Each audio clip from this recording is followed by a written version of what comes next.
हाँ जी, करें स्टार्ट। देखिए आज मिड लेवल का एक और 25 क्वेश्चन वाला जो बचा है वो रिमेनिंग टेस्ट दे दीजिएगा, ठीक है। 50 क्वेश्चन उससे कंप्लीट हो जाएंगे। फिर 2 दिन जो बच रहे हैं हमारे इधर बीच में, उन 2 दिन में हम लोग मॉडर्न हिस्ट्री का MCQ का टेस्ट कर लेंगे, ठीक है। मॉडर्न हिस्ट्री का कर लेंगे। मॉडर्न हिस्ट्री का मतलब जो भी टेस्ट क्वेश्चंस होंगे वो फुल लेंथ होंगे, ठीक है। ध्यान रखिएगा। तो इसमें कोई टॉपिक का डिवीजन करके नहीं दे रहा हूँ मैं कि 1 टॉपिक होगा 2 टॉपिक होगा, क्योंकि पिछले कई दिनों से लगातार मैं मॉडर्न रिवीजन करा रहा हूँ और तभी लगभग रिवाइज हो चुका है। कुछ मिसलिनियस टॉपिक्स बचे हुए हैं, उन टॉपिक्स को यहाँ पे चर्चा करेंगे हम लोग, ठीक है। वरना लगभग सभी जो स्ट्रगल 1857 से लेकर 1947 का मेन इतिहास है मॉडर्न हिस्ट्री का, वो हम लोग ने ओवरऑल पूरा कंप्लीट कर ही लिया है, ठीक है। अब ये कुछ मिसलिनियस टॉपिक्स हैं, जैसे विविध में हम लोग देख रहे हैं, कुछ यहाँ पे मर्ज करके कई सारे टॉपिक्स पढ़ेंगे हम लोग, जिसके इम्पोर्टेंस प्रीलिम्स में एक दो क्वेश्चन कहीं ना कहीं पूछ लेता है। वैसे क्वेश्चन जैसे टॉपिक्स हैं हमारे पास में, भारत में प्रेस का विकास, ठीक है। प्रेस का विकास किस तरीके से हुआ, उसके साथ में शिक्षा के विकास के ऊपर थोड़ा सा जोर देना है कि शिक्षा का विकास भारत के अंदर कैसे कैसे हुआ और इम्पोर्टेंट कौन कौन से एक्ट भारत में आए थे जिन्होंने पर्टिकुलरली शिक्षा के ऊपर अपना फोकस किया था, ठीक है। और श्रमिकों और भारतीय पूंजीपतियों, इन लोगों की क्या भागीदारी थी भारत के अंदर और किस तरीके से इन्होंने कौन से रेगुलेशंस पास कराए थे उस समय और कौन से रेगुलेशंस के थ्रू इनके एक्ट को यहाँ पर भारत के अंदर आजादी में कार्यरत किया गया था। तो ऐसे बहुत सारे एग्जांपल्स हैं, विविध में हम लोग टॉपिक में चर्चा करेंगे। 2-3 टॉपिक्स कुछ और बचे होंगे, वो डेली हम लोग कर ही रहे हैं चर्चा, तो कर लेंगे। तो फिलहाल भारत में शिक्षा के विकास की अगर बुनियाद की शुरुआत की जाए तो 1781 से शुरू होता है और 1947 तक हम लोग लगातार भारत के अंदर शिक्षा के विकास को टाइम टू टाइम देखते रहे, ठीक है। इसकी एक क्रोनोलॉजिकल हिस्ट्री है, उस क्रोनोलॉजिकल हिस्ट्री को पहले से देख लीजिएगा। 1781 ही क्यों मानते हैं, क्योंकि भारत के अंदर पहली बार कलकत्ता मदरसे की स्थापना, ठीक है। और कलकत्ता मदरसा भारत के अंदर एजुकेशन को ही प्रमोट करने के लिए खोला गया था। हालांकि अंग्रेजों ने अपनी एजुकेशन प्रमोट करने के लिए खोला, तो वो एक अलग बात है, बट भारत में शिक्षा का विकास यहीं से शुरू माना जाता है, ठीक है। इसके बाद में 1791 संस्कृत कॉलेज की स्थापना, 89 के अंदर इसकी स्थापना को लेकर बात हो गई थी, फिर 91 में फाइनली स्थापित हो गया था, तो 91 भी मानते, ठीक है। उसके बाद में फोर्ट विलियम कॉलेज जानते हैं आप लोग, 1800 के अंदर इसकी स्थापना, और इसके अंदर बेसिकली सिविल सेवाओं के ट्रेनिंग के लिए, है ना, या फिर भाषाओं के आसानी से संस्कृत भाषा को समझने के लिए, ऐसी भाषाओं को समझने के लिए इस कॉलेज की स्थापना की गई। इसके बाद में 1813 का चार्टर एक्ट आया और इसने भारतीयों को 1 लाख रुपए पर एनम शिक्षा के लिए देने की बात करी। ये सारी की सारी चीजें यहाँ से जो शुरू हो रही हैं सब किससे रिलेटेड दिखती हैं, शिक्षा से रिलेटेड। तो भारत में जो शिक्षा का विकास हो रहा है उस विकास की श्रेणी के अंदर ये शुरू का वो कालखंड है जब भारत में शिक्षा के विकास को हम लोग देखते हैं। 1813 के बाद में डिमांड बढ़ती चली गई, बात आई 13 के बाद में यहाँ तक, जब 33 का एक चार्टर एक्ट यहाँ पे और आएगा 13 के बाद में। 33 के चार्टर एक्ट में आप 1 लाख की जो इनकम आ रही थी एजुकेशन के लिए वो 10 लाख कर दीजिए बस, ठीक है। तो 10 लाख रुपए की इनकम आना शुरू हो गई। इसके बाद में मैकाले मिनट आया 1835 के अंदर, इसको बहुत डिटेल में पढ़ा था हमने जब हम क्लास में डिस्कशन कर रहे थे। तो मैकाले मिनट एक बार फिर से देख लेंगे, अभी हम लोग आगे चल के इसके बारे में चर्चा कर लेंगे। तो मैकाले मिनट आया इस समय में 1835 के अंदर। मैकाले भारत के उस समय में शिक्षा विभाग के मंत्री के तौर पर मान लीजिए या मिनिस्टर थे उस समय में शिक्षा विभाग के, एजुकेशन मिनिस्टर इन्हें बनाया गया था, लॉ मिनिस्टर भी थे उस समय में ये। तो इन्होंने भारत में शिक्षा के विकास को लेकर भारतीय शिक्षा का अंग्रेजीकरण कर दिया, इसलिए मैकाले मिनट जाना जाता है। मैकाले मिनट के बाद वुड डिस्पैच आया 1854 के अंदर, डायरेक्टली शिक्षा से रिलेटेड था और कोई इसका दूसरा पहलू है ही, ठीक है। जैसे मैकाले मेथड शिक्षा से रिलेटेड है, वैसे वो डिस्पैच शिक्षा से रिलेटेड है, और इसने बेसिकली विश्वविद्यालय यूनिवर्सिटीज के ऊपर फोकस करना शुरू किया था, जिसके अंतर्गत भारत के अंदर आगे चल के आप देखोगे 3 यूनिवर्सिटीज खुली। ये भी शिक्षा से रिलेटेड 57 के अंदर कलकत्ता, बॉम्बे और मद्रास, इन तीनों जगहों पर यूनिवर्सिटीज ओपन हुई, ठीक है। तो भारत के अंदर शिक्षा से रिलेटेड यूनिवर्सिटीज ये ओपन होना शुरू हुई, ठीक है। उसके बाद में 82 से 83 का समय काल है, भारत में हंटर आयोग आया, हंटर कमीशन, ये शिक्षा से रिलेटेड है। एक हंटर कमीशन जलियांवाला बाग से रिलेटेड है, ठीक है, वो अलग है, ये अलग है। तो ये शिक्षा से रिलेटेड हंटर आयोग आया था, इसने भारतीय शिक्षा के अंदर और सुधार कुछ करे और पहलुओं को डिस्कस किया था। 1904 रैले आयोग आया था, ठीक है। रैले आयोग भारत के अंदर बेसिकली इसलिए आया था क्योंकि ये विश्वविद्यालय अधिनियम जो पारित पहले हो चुके थे उनके ऊपर निगरानी करना चाहते थे, ठीक है। निगरानी करने का मतलब कुछ कॉलेजेस में स्टूडेंट्स प्रोटेस्ट करते थे, लगातार प्रोटेस्ट कॉलेजेस में बढ़ते चले जा रहे थे, उसकी देखरेख के लिए ये कौन प्रोटेस्ट करते हैं कौन नहीं प्रोटेस्ट करते उनको देखने के लिए रैले आयोग को गठित किया गया था। आया किसके लिए था? यूनिवर्सिटीज में सुधार को लेकर। इसी के बाद में कॉलेज यूनिवर्सिटीज में प्रोटेस्ट होना बंद हो गए थे, ठीक है। तो ये प्रोटेस्ट से रिलेटेड कहीं ना कहीं एक कानून था। 1913 के अंदर भारत के अंदर नई शिक्षा नीति आ गई, ठीक है, न्यू एजुकेशन पॉलिसी, उस समय हम लोग कहेंगे इसको लेके। तो एक न्यू एजुकेशन पॉलिसी भारत के अंदर आई, ठीक है। तो इसके अंदर ये बोला गया था बेसिकली जो प्राइमरी एजुकेशन है उसमें सबका अधिकार होना चाहिए, और प्राइमरी एजुकेशन लगभग बच्चों को फ्री दे दो, ठीक है, जिससे बच्चे थोड़ा बहुत अपना एजुकेशन के लिए और ज्यादा उत्साहित हो। तो ये उससे रिलेटेड था। 1917 और 19 के अंदर सैडलर आयोग आ गया, सैडलर विश्वविद्यालय आयोग। सैडलर कमीशन भी किससे रिलेटेड है? ये भी शिक्षा से रिलेटेड है। कभी कभी नाम दे देगा सिर्फ और सिर्फ, और ऑप्शन मैच करने को दे देगा कि ये आयोग किससे रिलेटेड है। सैडलर आयोग सिर्फ लिख देगा और लिख देगा क्या कृषि से रिलेटेड है, शिक्षा से रिलेटेड है, ऐसे करके ऑप्शंस बना देता है, ठीक है। तो आप नाम भी याद रखिए कि कौन सा कमीशन किससे रिलेटेड है, ये भी बहुत ज्यादा इंपॉर्टेंट है। तो सैडलर कमीशन, सैडलर विश्वविद्यालय आयोग था, इससे रिलेटेड है। उसके बाद में हार्टोग समिति आई थी 1929 के अंदर, ठीक है। हार्टोग समिति ने बेसिकली भारत के अंदर अगेन फिर शिक्षा से रिलेटेड सुधार को लेकर बातें की। यूनिवर्सिटीज के अंदर, हायर एजुकेशन के अंदर, तमाम ऐसी जगहों पर किस तरीके से परिवर्तन होने चाहिए, हार्टोग आयोग याद रखिएगा। और सार्जेंट कमीशन लास्ट कमीशन माना जाता है भारत के अंदर शिक्षा से रिलेटेड ब्रिटिशर्स के द्वारा किए गए सुधार, ठीक है। तो हम 1944 के बाद में शिक्षा से रिलेटेड इन सारी चीजों को पढ़ते हैं। अब ये क्रोनोलॉजी है, एक ही जगह पे अगर आपको ये सारी बातें याद हो जाती हैं कि कौन कौन सी चीजें शिक्षा से रिलेटेड भारत के अंतर्गत देखी गई हैं, तो बस बात खत्म। फिर शिक्षा से रिलेटेड आपको भारत के अंदर सुधार पढ़ने की कोई आवश्यकता ही नहीं पड़ेगी, ठीक है, अगर आपको ये 1781 से लेकर 1944 तक की क्रोनोलॉजी याद हो जाए। इस क्रोनोलॉजिकल ऑर्डर को इसी फॉर्म में लिख लीजिए। 1781 जैसे बना है ना बिल्कुल वैसे ही बना लो, अपने चार्ट फॉर्म में बना लो, और इसी चार्ट फॉर्म को बना के बिल्कुल आंखों में एकदम छाप लो कि ये भारत के अंदर शिक्षा का विकास है। इस तरीके से शिक्षा का विकास भारत में शुरू हुआ और कहाँ खत्म हुआ, 1781, ठीक है। सिर्फ नाम लिखिएगा, उसके अंतर्गत क्या क्या चीजें हुई हैं वो लिखने की कोई आवश्यकता नहीं है, वो मैं समझा दूंगा, उतना समझ आ जाएगा। 1781 में कलकत्ता मदरसा, ठीक है, क्यारगल में संस्कृत विश्वविद्यालय, 1800 में फोर्ट विलियम कॉलेज, 13 में चार्टर एक्ट, और 13 के बाद में 33 करके लिख लेना, फिर से चार्टर एक्ट।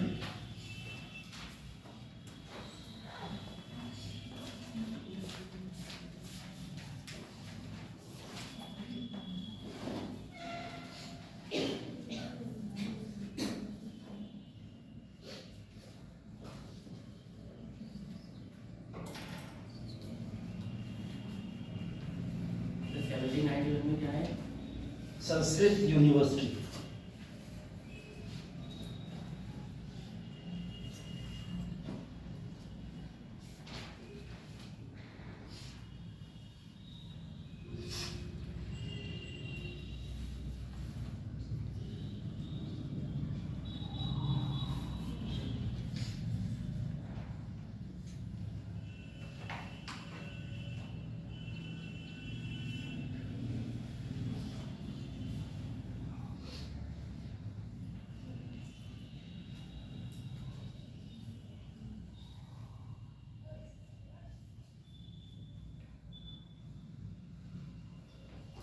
हो गया इतना?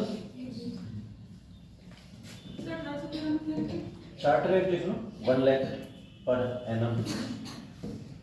1813 के बाद 33 लिख लेना, 35 से पहले 1833 लिख लेना, उसके बाद 35 लिखना। 1833 चार्टर एक्ट और उसमें डैश लगा के लिख देना 10 लाख रुपए पर एनम भारतीय शिक्षा।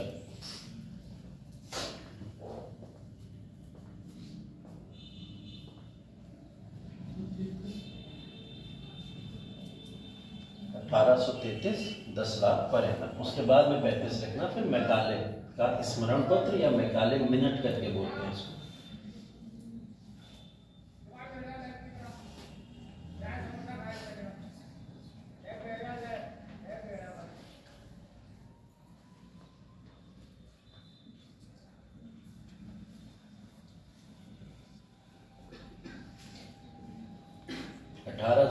वुड डिस्पैच, जिसको बोला जाता है भारतीय शिक्षा का मैग्ना कार्टा।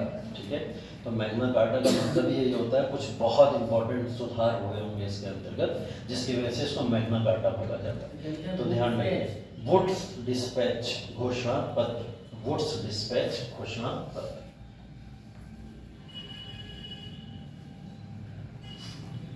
ये फ्लो चार्ट्स होते हैं बेसिकली। अगर आप इन फ्लो चार्ट्स को इसी तरीके से अगर बनाई जाए अपने मेंस के एग्जामिनेशन के अंदर भी, है ना, कि भारत में शिक्षा का विकास कैसे हुआ, और आप इंट्रोडक्शन लिखने के बाद भी ये चार्ट बना दो सिर्फ और सिर्फ, उसके बाद में फिर इनकी डिटेल्स देना शुरू करो, तो फिर मुझे नहीं लगता कि कोई आपको 10 नंबर में 7-8 नंबर से नीचे देने का प्रयास भी करेगा। ठीक है, वो आराम से देगा आपको 7 नंबर तक, बहुत आराम से देगा। तो बहुत अच्छी मार्किंग हो जाती है अगर आप फ्लो चार्ट्स वगैरह यूज करते हैं। तो डायग्राम से ज्यादा फ्लो चार्ट बेसिकली यूज किए जाते हैं, तो इसलिए इसकी इंपॉर्टेंस मानी जाती है। तभी मैं आपको उसी फॉर्म में लिखा रहा हूँ, और इन्होंने बड़े अच्छे से दे रखा है। मैंने आपको इसके सारे मॉड्यूल्स रिवीजन के भेज भी दिए, और जितने आगे बढ़ाता जाऊंगा वो भी भेजता चला जाऊंगा। ठीक है, तो उसके लिए आप चिंता ना करें, बट ये है कि इन चीजों को जैसे लिखिए वैसे ही बिल्कुल याद कर ले, है ना, तो काम आएगा आपको। ठीक है, 57 में विश्वविद्यालय हो गए। 57 के बाद में आप फिर 82 से शुरू करिए, 82-83 हंटर आयोग। ठीक है, 82-83 हंटर आयोग।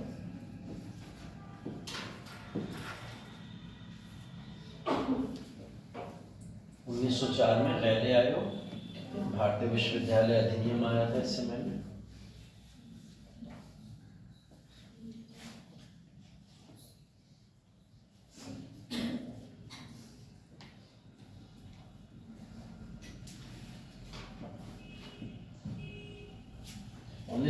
में विश्वविद्यालय अधिनियम आया था। ठीक है, रैले आयोग की सिफारिश पर। रैले आयोग इससे पहले आ चुका होगा, इसका मतलब ये। ठीक है, तो आप 1904 में ये मत लिखिएगा कि रैले आयोग 1904 में आया होगा। 1904 में तो भारतीय विश्वविद्यालय अधिनियम आया था। ठीक है, रैले आयोग 1902 में आया था। ठीक है, उसके बाद में उसी की सिफारिशों पे ये पास किया गया था भारतीय विश्वविद्यालय अधिनियम। हाँ, 1913 में नई शिक्षा नीति। 1913 में नई शिक्षा नीति।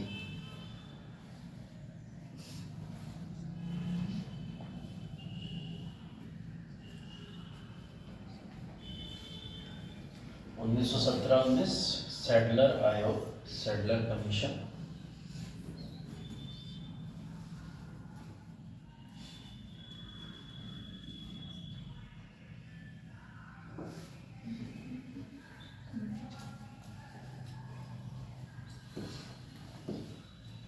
उसके बाद ये दोनों नोट कर लीजिए।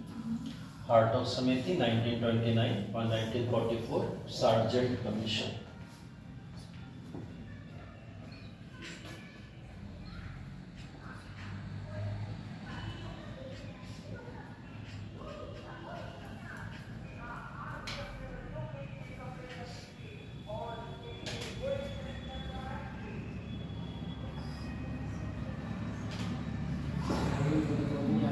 सार्जेंट कमीशन 1944, 29 में हार्टॉग समिति।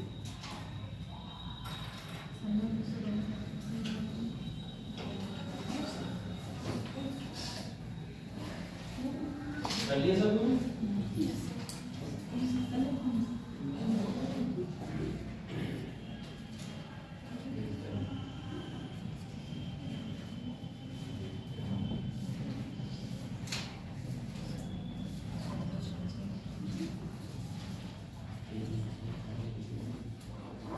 ठीक है।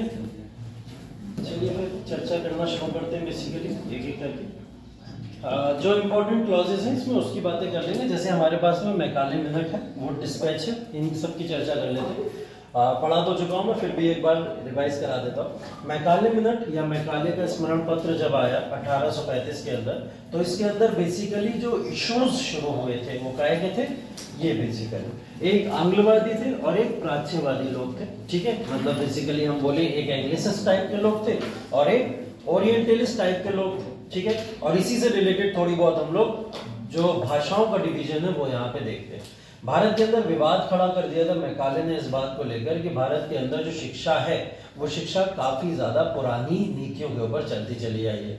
मतलब अगर हम बात करें तो दो ही तरीके की भारत में शिक्षा दी जाती है, एक हिंदू शिक्षा और एक मुस्लिम शिक्षा। हिंदू शिक्षा की बात करें तो अभी तक ये लोग गुरुकुल से बाहर नहीं निकले, उसी में पढ़े हुए और वही सब चीजें स्टडी करते हैं। और मुस्लिम शिक्षा की बात करें तो मदरसा मकतब से बाहर नहीं निकले, उसी के अंदर सिर्फ और सिर्फ पढ़े हुए, और ये कभी भी मॉडर्न एजुकेशन की तरफ ले जा नहीं सकता। और उसके बाद उसने इतनी कमियां गिनाई इसके अंदर कि भारतीय खुद कहने लगे कि हमारी शिक्षा नीति खराब है, ठीक है। क्यों? क्योंकि उसने जो कमियां गिनाई थी वो कमियां एक्चुअल थी। एक्चुअल कमियां ये थी, चाहे हिंदू शिक्षा हो मुस्लिम शिक्षा हो, दोनों में एक चीज का अभाव था और वो महिला शिक्षा को लेकर था। महिलाओं को शिक्षा देने के ऊपर पाबंदियां दोनों में दिखाई देती है, ठीक है। दूसरी तरफ अगर हम देखें तो उच्च जाति और निम्न जाति का एक विवाद था। उच्च जाति के लोग शिक्षा लेने के लिए अग्रणी थे और पुराने जो निम्न जाति के लोग थे वो पुरानी शिक्षाएं तक लेने के लिए असमर्थ थे। तो मैकाले ने ऐसी बहुत सारी नीतियां दिखाना शुरू करी। और तीसरा उसने दिखाया कि भारत के अंदर जो शिक्षा हिंदी भाषा या फिर ऐसी लोकल लैंग्वेजेस में दी जाती है उसका किसी भी तरीके का योगदान विश्व में नहीं देखने को मिलेगा। अगर आप विश्व में ये व्यक्ति हिंदी पढ़ के कहीं भी चला जाए तो इसका ना तो सम्मान होगा, ना नौकरी मिलेगी, किसी भी तरीके का कोई फायदा तो होना नहीं है। तो आप इनको अंग्रेजी में शिक्षा क्यों नहीं देते, ठीक है। तो इस विवाद को लेकर भारत के अंदर ये विवाद बढ़ता चला गया और ये विवाद ऐसा बढ़ा कि आधे लोग हिंदी के पक्ष में हो गए, भारतीय शिक्षा के पक्ष में हो गए, आधे लोग इंग्लिश शिक्षा के पक्ष में हो गए, जिसको लेकर मैकाले ने फायदा उठाते हुए अपना मैकाले मिनट यहाँ पर जारी कर दिया। और मैकाले मिनट में बोला कि हम जितनी भी एजुकेशन भारतीय को देंगे उसके दो ऑप्शंस हैं। एक ऑप्शन है कि भाई आप अपनी ओरिएंटल भाषा के अंतर्गत अपनी शिक्षाओं को जारी रखें, ठीक है। मतलब प्राच्य भाषाओं के अंतर्गत आप अपनी शिक्षाओं को जारी रख सकते हैं। प्राच्य भाषाओं का मतलब कि आपकी भाई लोकल लैंग्वेजेस भी कुछ हो सकती हैं, वर्नाकुलर भाषाएं भी कुछ हो सकती हैं, आप रखिए उसके अंदर। दूसरा, कंपलसरी एजुकेशन कर दिया गया अंग्रेजी माध्यम, ठीक है। अंग्रेजी माध्यम में अब शिक्षा जो नहीं लेगा उसको रोजी रोजगार में अपॉर्चुनिटीज मिलना बंद कर दी गई, ठीक है। तो ये भारत के अंदर एक बड़ा कहीं ना कहीं कह सकते हैं एक इम्पोर्टेंट क्लॉज था कि जिसने कहीं भारत के अंदर एक इम्पोर्टेंट तौर पर पूरी शिक्षा नीति को बदल के रख दिया। इसके बाद भारतीय अंग्रेजी शिक्षा की तरफ मुड़ गए। इवन बहुत बड़े हमारे फिलोसफर राजा राममोहन रॉय भी इस समय मैकाले को सपोर्ट करते हुए दिखाई देते हैं, ठीक है। तो मैकाले की शिक्षा नीति को सपोर्ट करते हुए दिखाई देने का मतलब एक कारण यह था कि रूढ़िवादी नीतियों से वो बाहर निकलना चाहते थे, इस वजह से मॉडर्न एजुकेशन को सपोर्ट कर रहे थे।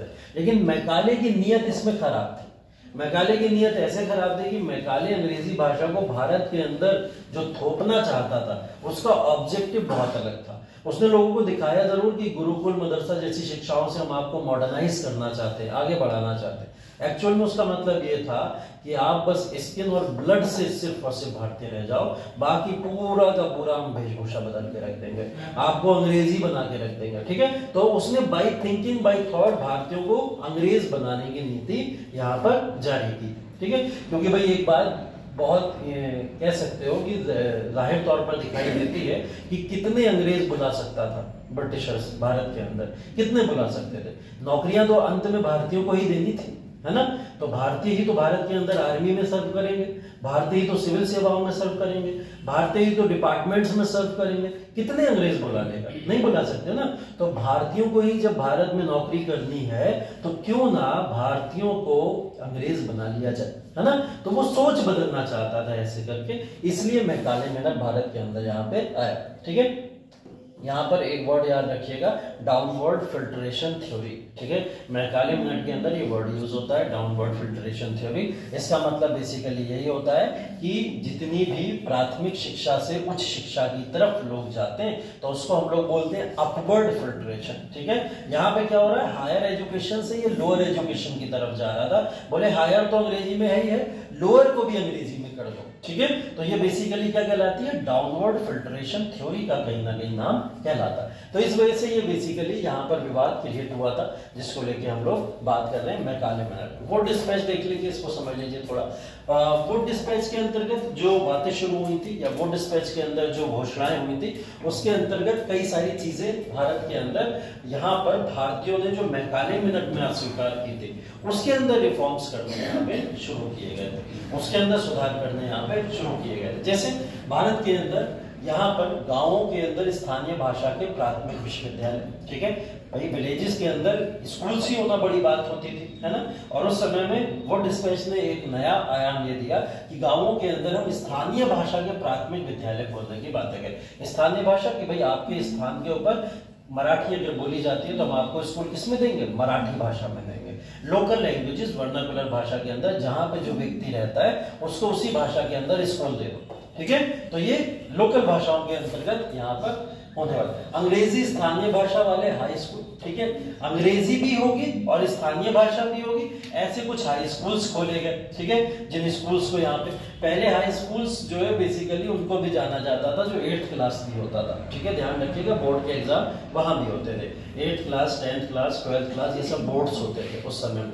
तो 8th क्लास भी श्रेणी में ही आता है उसी, ठीक है, हायर स्कूल्स की श्रेणी में उस समय आता था। जिला स्तर पर एक कॉलेज, ठीक है, कलकत्ता, बॉम्बे और मद्रास में यहाँ पर विश्वविद्यालय जो आगे चल के 57 में खुले भी, ठीक है, ये सब इसके रिकमेंडेशंस हैं वुड डिस्पैच के, ठीक है। इसके बाद में उच्च शिक्षा के लिए या अंग्रेजी शिक्षा माध्यम बनाने की भी सिफारिश की गई। कहाँ पे, विश्वविद्यालय जो बेसिकली हैं या विद्यालय या यूनिवर्सिटीज जो है, उन यूनिवर्सिटीज में अंग्रेजी माध्यम प्रोवाइड किया जाए। क्योंकि भाई मैकाले ने क्या बोला था, मैकाले ने ये बोला था कि यूनिवर्सिटीज जो हैं जब तक हायर एजुकेशन इंग्लिश मीडियम में नहीं देंगे तब तक एक समस्या क्या है, रोजगार की समस्या आएगी। तो इसने बोला ठीक है अंग्रेजी भाषा में भी दो, समस्या क्या है। और आज के समय में भी अगर आप देखोगे तो हम लोग इससे कोई अछूते थोड़ी हैं। आप जितने भी हायर एजुकेशन देख लो, ज्यादातर मोड इंग्लिश ही तो हो जाता है ना। कोई बच्चा बीएससी कर रहा हो, बीटेक कर रहा हो, है ना, बीकॉम कर रहा हो, या कोई भी एमसीए, बीसीए कुछ भी कर रहे हो अगर आप लोग, तो आप मोड ऑफ एजुकेशन क्या देखोगे,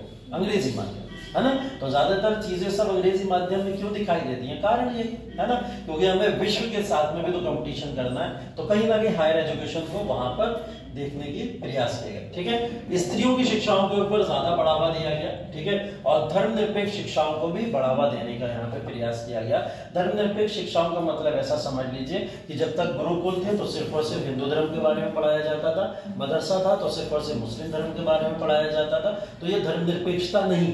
अब एक ऐसा एजुकेशन सिस्टम भारत में डेवलप किया जाएगा जहां पे दोनों धर्मों के बारे में पढ़ाया जाएगा और कॉमन तौर पर सभी विषयों के बारे में पढ़ाया जाएगा। ऐसा एजुकेशन मॉडल भारत के अंदर डेवलप करने की बात की जाती है, इसीलिए हम इसको मैग्ना कार्टा बोलते हैं, ठीक है, भारतीय शिक्षा का मैग्ना कार्टा। क्योंकि इतने सारे सुधार हैं, हम एक सुधार की तो बात ही नहीं कर रहे हैं, इसमें अनगिनत सुधार देखने को मिलते हैं जिसने भारतीय शिक्षा नीति को, जो आज के समय में इवन चल रही है, वो शिक्षा नीति भारत के अंदर डेवलप करी। जो आप सीबीएसई, आईसीएसई स्कूल आज के समय में देख रहे हो बड़े पैमाने पे, वो दिए हुए भले से मैकाले मिनट के हैं, मैकाले मिनट ने अंग्रेजी शिक्षा को बढ़ावा दिया था, लेकिन उनको यूपी बोर्ड की तरफ लाना, स्थायी तौर पर यूनिवर्सिटीज में लाना, ये सारा कार्य किसने किया, वुड डिस्पैच ने किया, ठीक है। तो वुड डिस्पैच इसीलिए भारत का मैग्ना कार्टा कहलाता है, ठीक है। बात आ गई समझ। तो हम लोग वुड डिस्पैच में बेसिकली इस बातों की चर्चा करते हैं, ठीक है। इसके बाद में क्राउन का शासन शुरू हो गया। भाई भारत के अंदर ईस्ट इंडिया कंपनी का शासन समाप्त हो गया था 57 से पहले। क्वेश्चन देखिए पूछा गया एक बार, इसलिए इन्होंने यहाँ पे उसको अलग से पूरा का पूरा डिफरेंशिएट करके लिख दिया। क्वेश्चन ये पूछा गया था कि क्राउन शासन से पहले भारतीय शिक्षा के अंतर्गत हुए सुधारों का वर्णन कीजिए, ठीक है। अब क्राउन शासन से पहले की शिक्षा वो सब हो गई जो हम लोग बात करके आए, वो पहले की। अब क्राउन शासन के बाद की, तो आप लोग वर्ड और शब्दों का बहुत ध्यान दीजिएगा। भारत में शिक्षा का विकास अगर आए तो उसके अंदर शब्द जरूर देख लीजिएगा कि वहां क्या लिखा हुआ है, 1857 से पहले का लिखा हुआ है या 1857 के बाद का लिखा हुआ है। पूरा लिख के नहीं आना है, भले से अगर वहां पे उसने दे दिया क्राउन शासन के बाद लिखिए तो क्राउन शासन के बाद ही लिखना। फिर 1781 का मदरसा बिल्कुल हिम्मत मत कर देना लिखने की, काट देगा वरना एकदम प्रॉपर। और निगेटिव में मार्किंग जाती है, मेंस में भी, ये भी ध्यान रखना, माइनस होते हैं वहां पे भी, क्योंकि उसने जो नहीं पूछा आपने जबरदस्ती लिखा है अगर, तो वो वहां लिखेगा कोला बना के माइनस ही, ठीक है। तो अच्छे खासे जो नंबर मिल रहे थे वो भी चले जाएंगे। इसलिए ये मत सोचना कि भाई इसमें नेगेटिव मार्किंग नहीं होती, वहां भी होती। तो इस वजह से जितना पूछा जाए सिर्फ उतना ही वर्णन करना है, ठीक। अब ये बोल रहा है साथ साथ ब्राउन शासन के तहत या इसके बाद में भारतीय शिक्षा के अंदर क्या क्या सुधार हुए, इंपॉर्टेंट देख लेते हैं। भारत के अंदर हंटर कमीशन आया, हंटर कमीशन की रिपोर्ट आई 1882 से 83 का समय है। इस समय में बताओ भारत के अंदर गवर्नर जनरल कौन है? 1882 से 83 का समय भारत का गवर्नर जनरल कौन है? Lord Ripon. नहीं, डफरिन है, डफरिन है, रिपन है।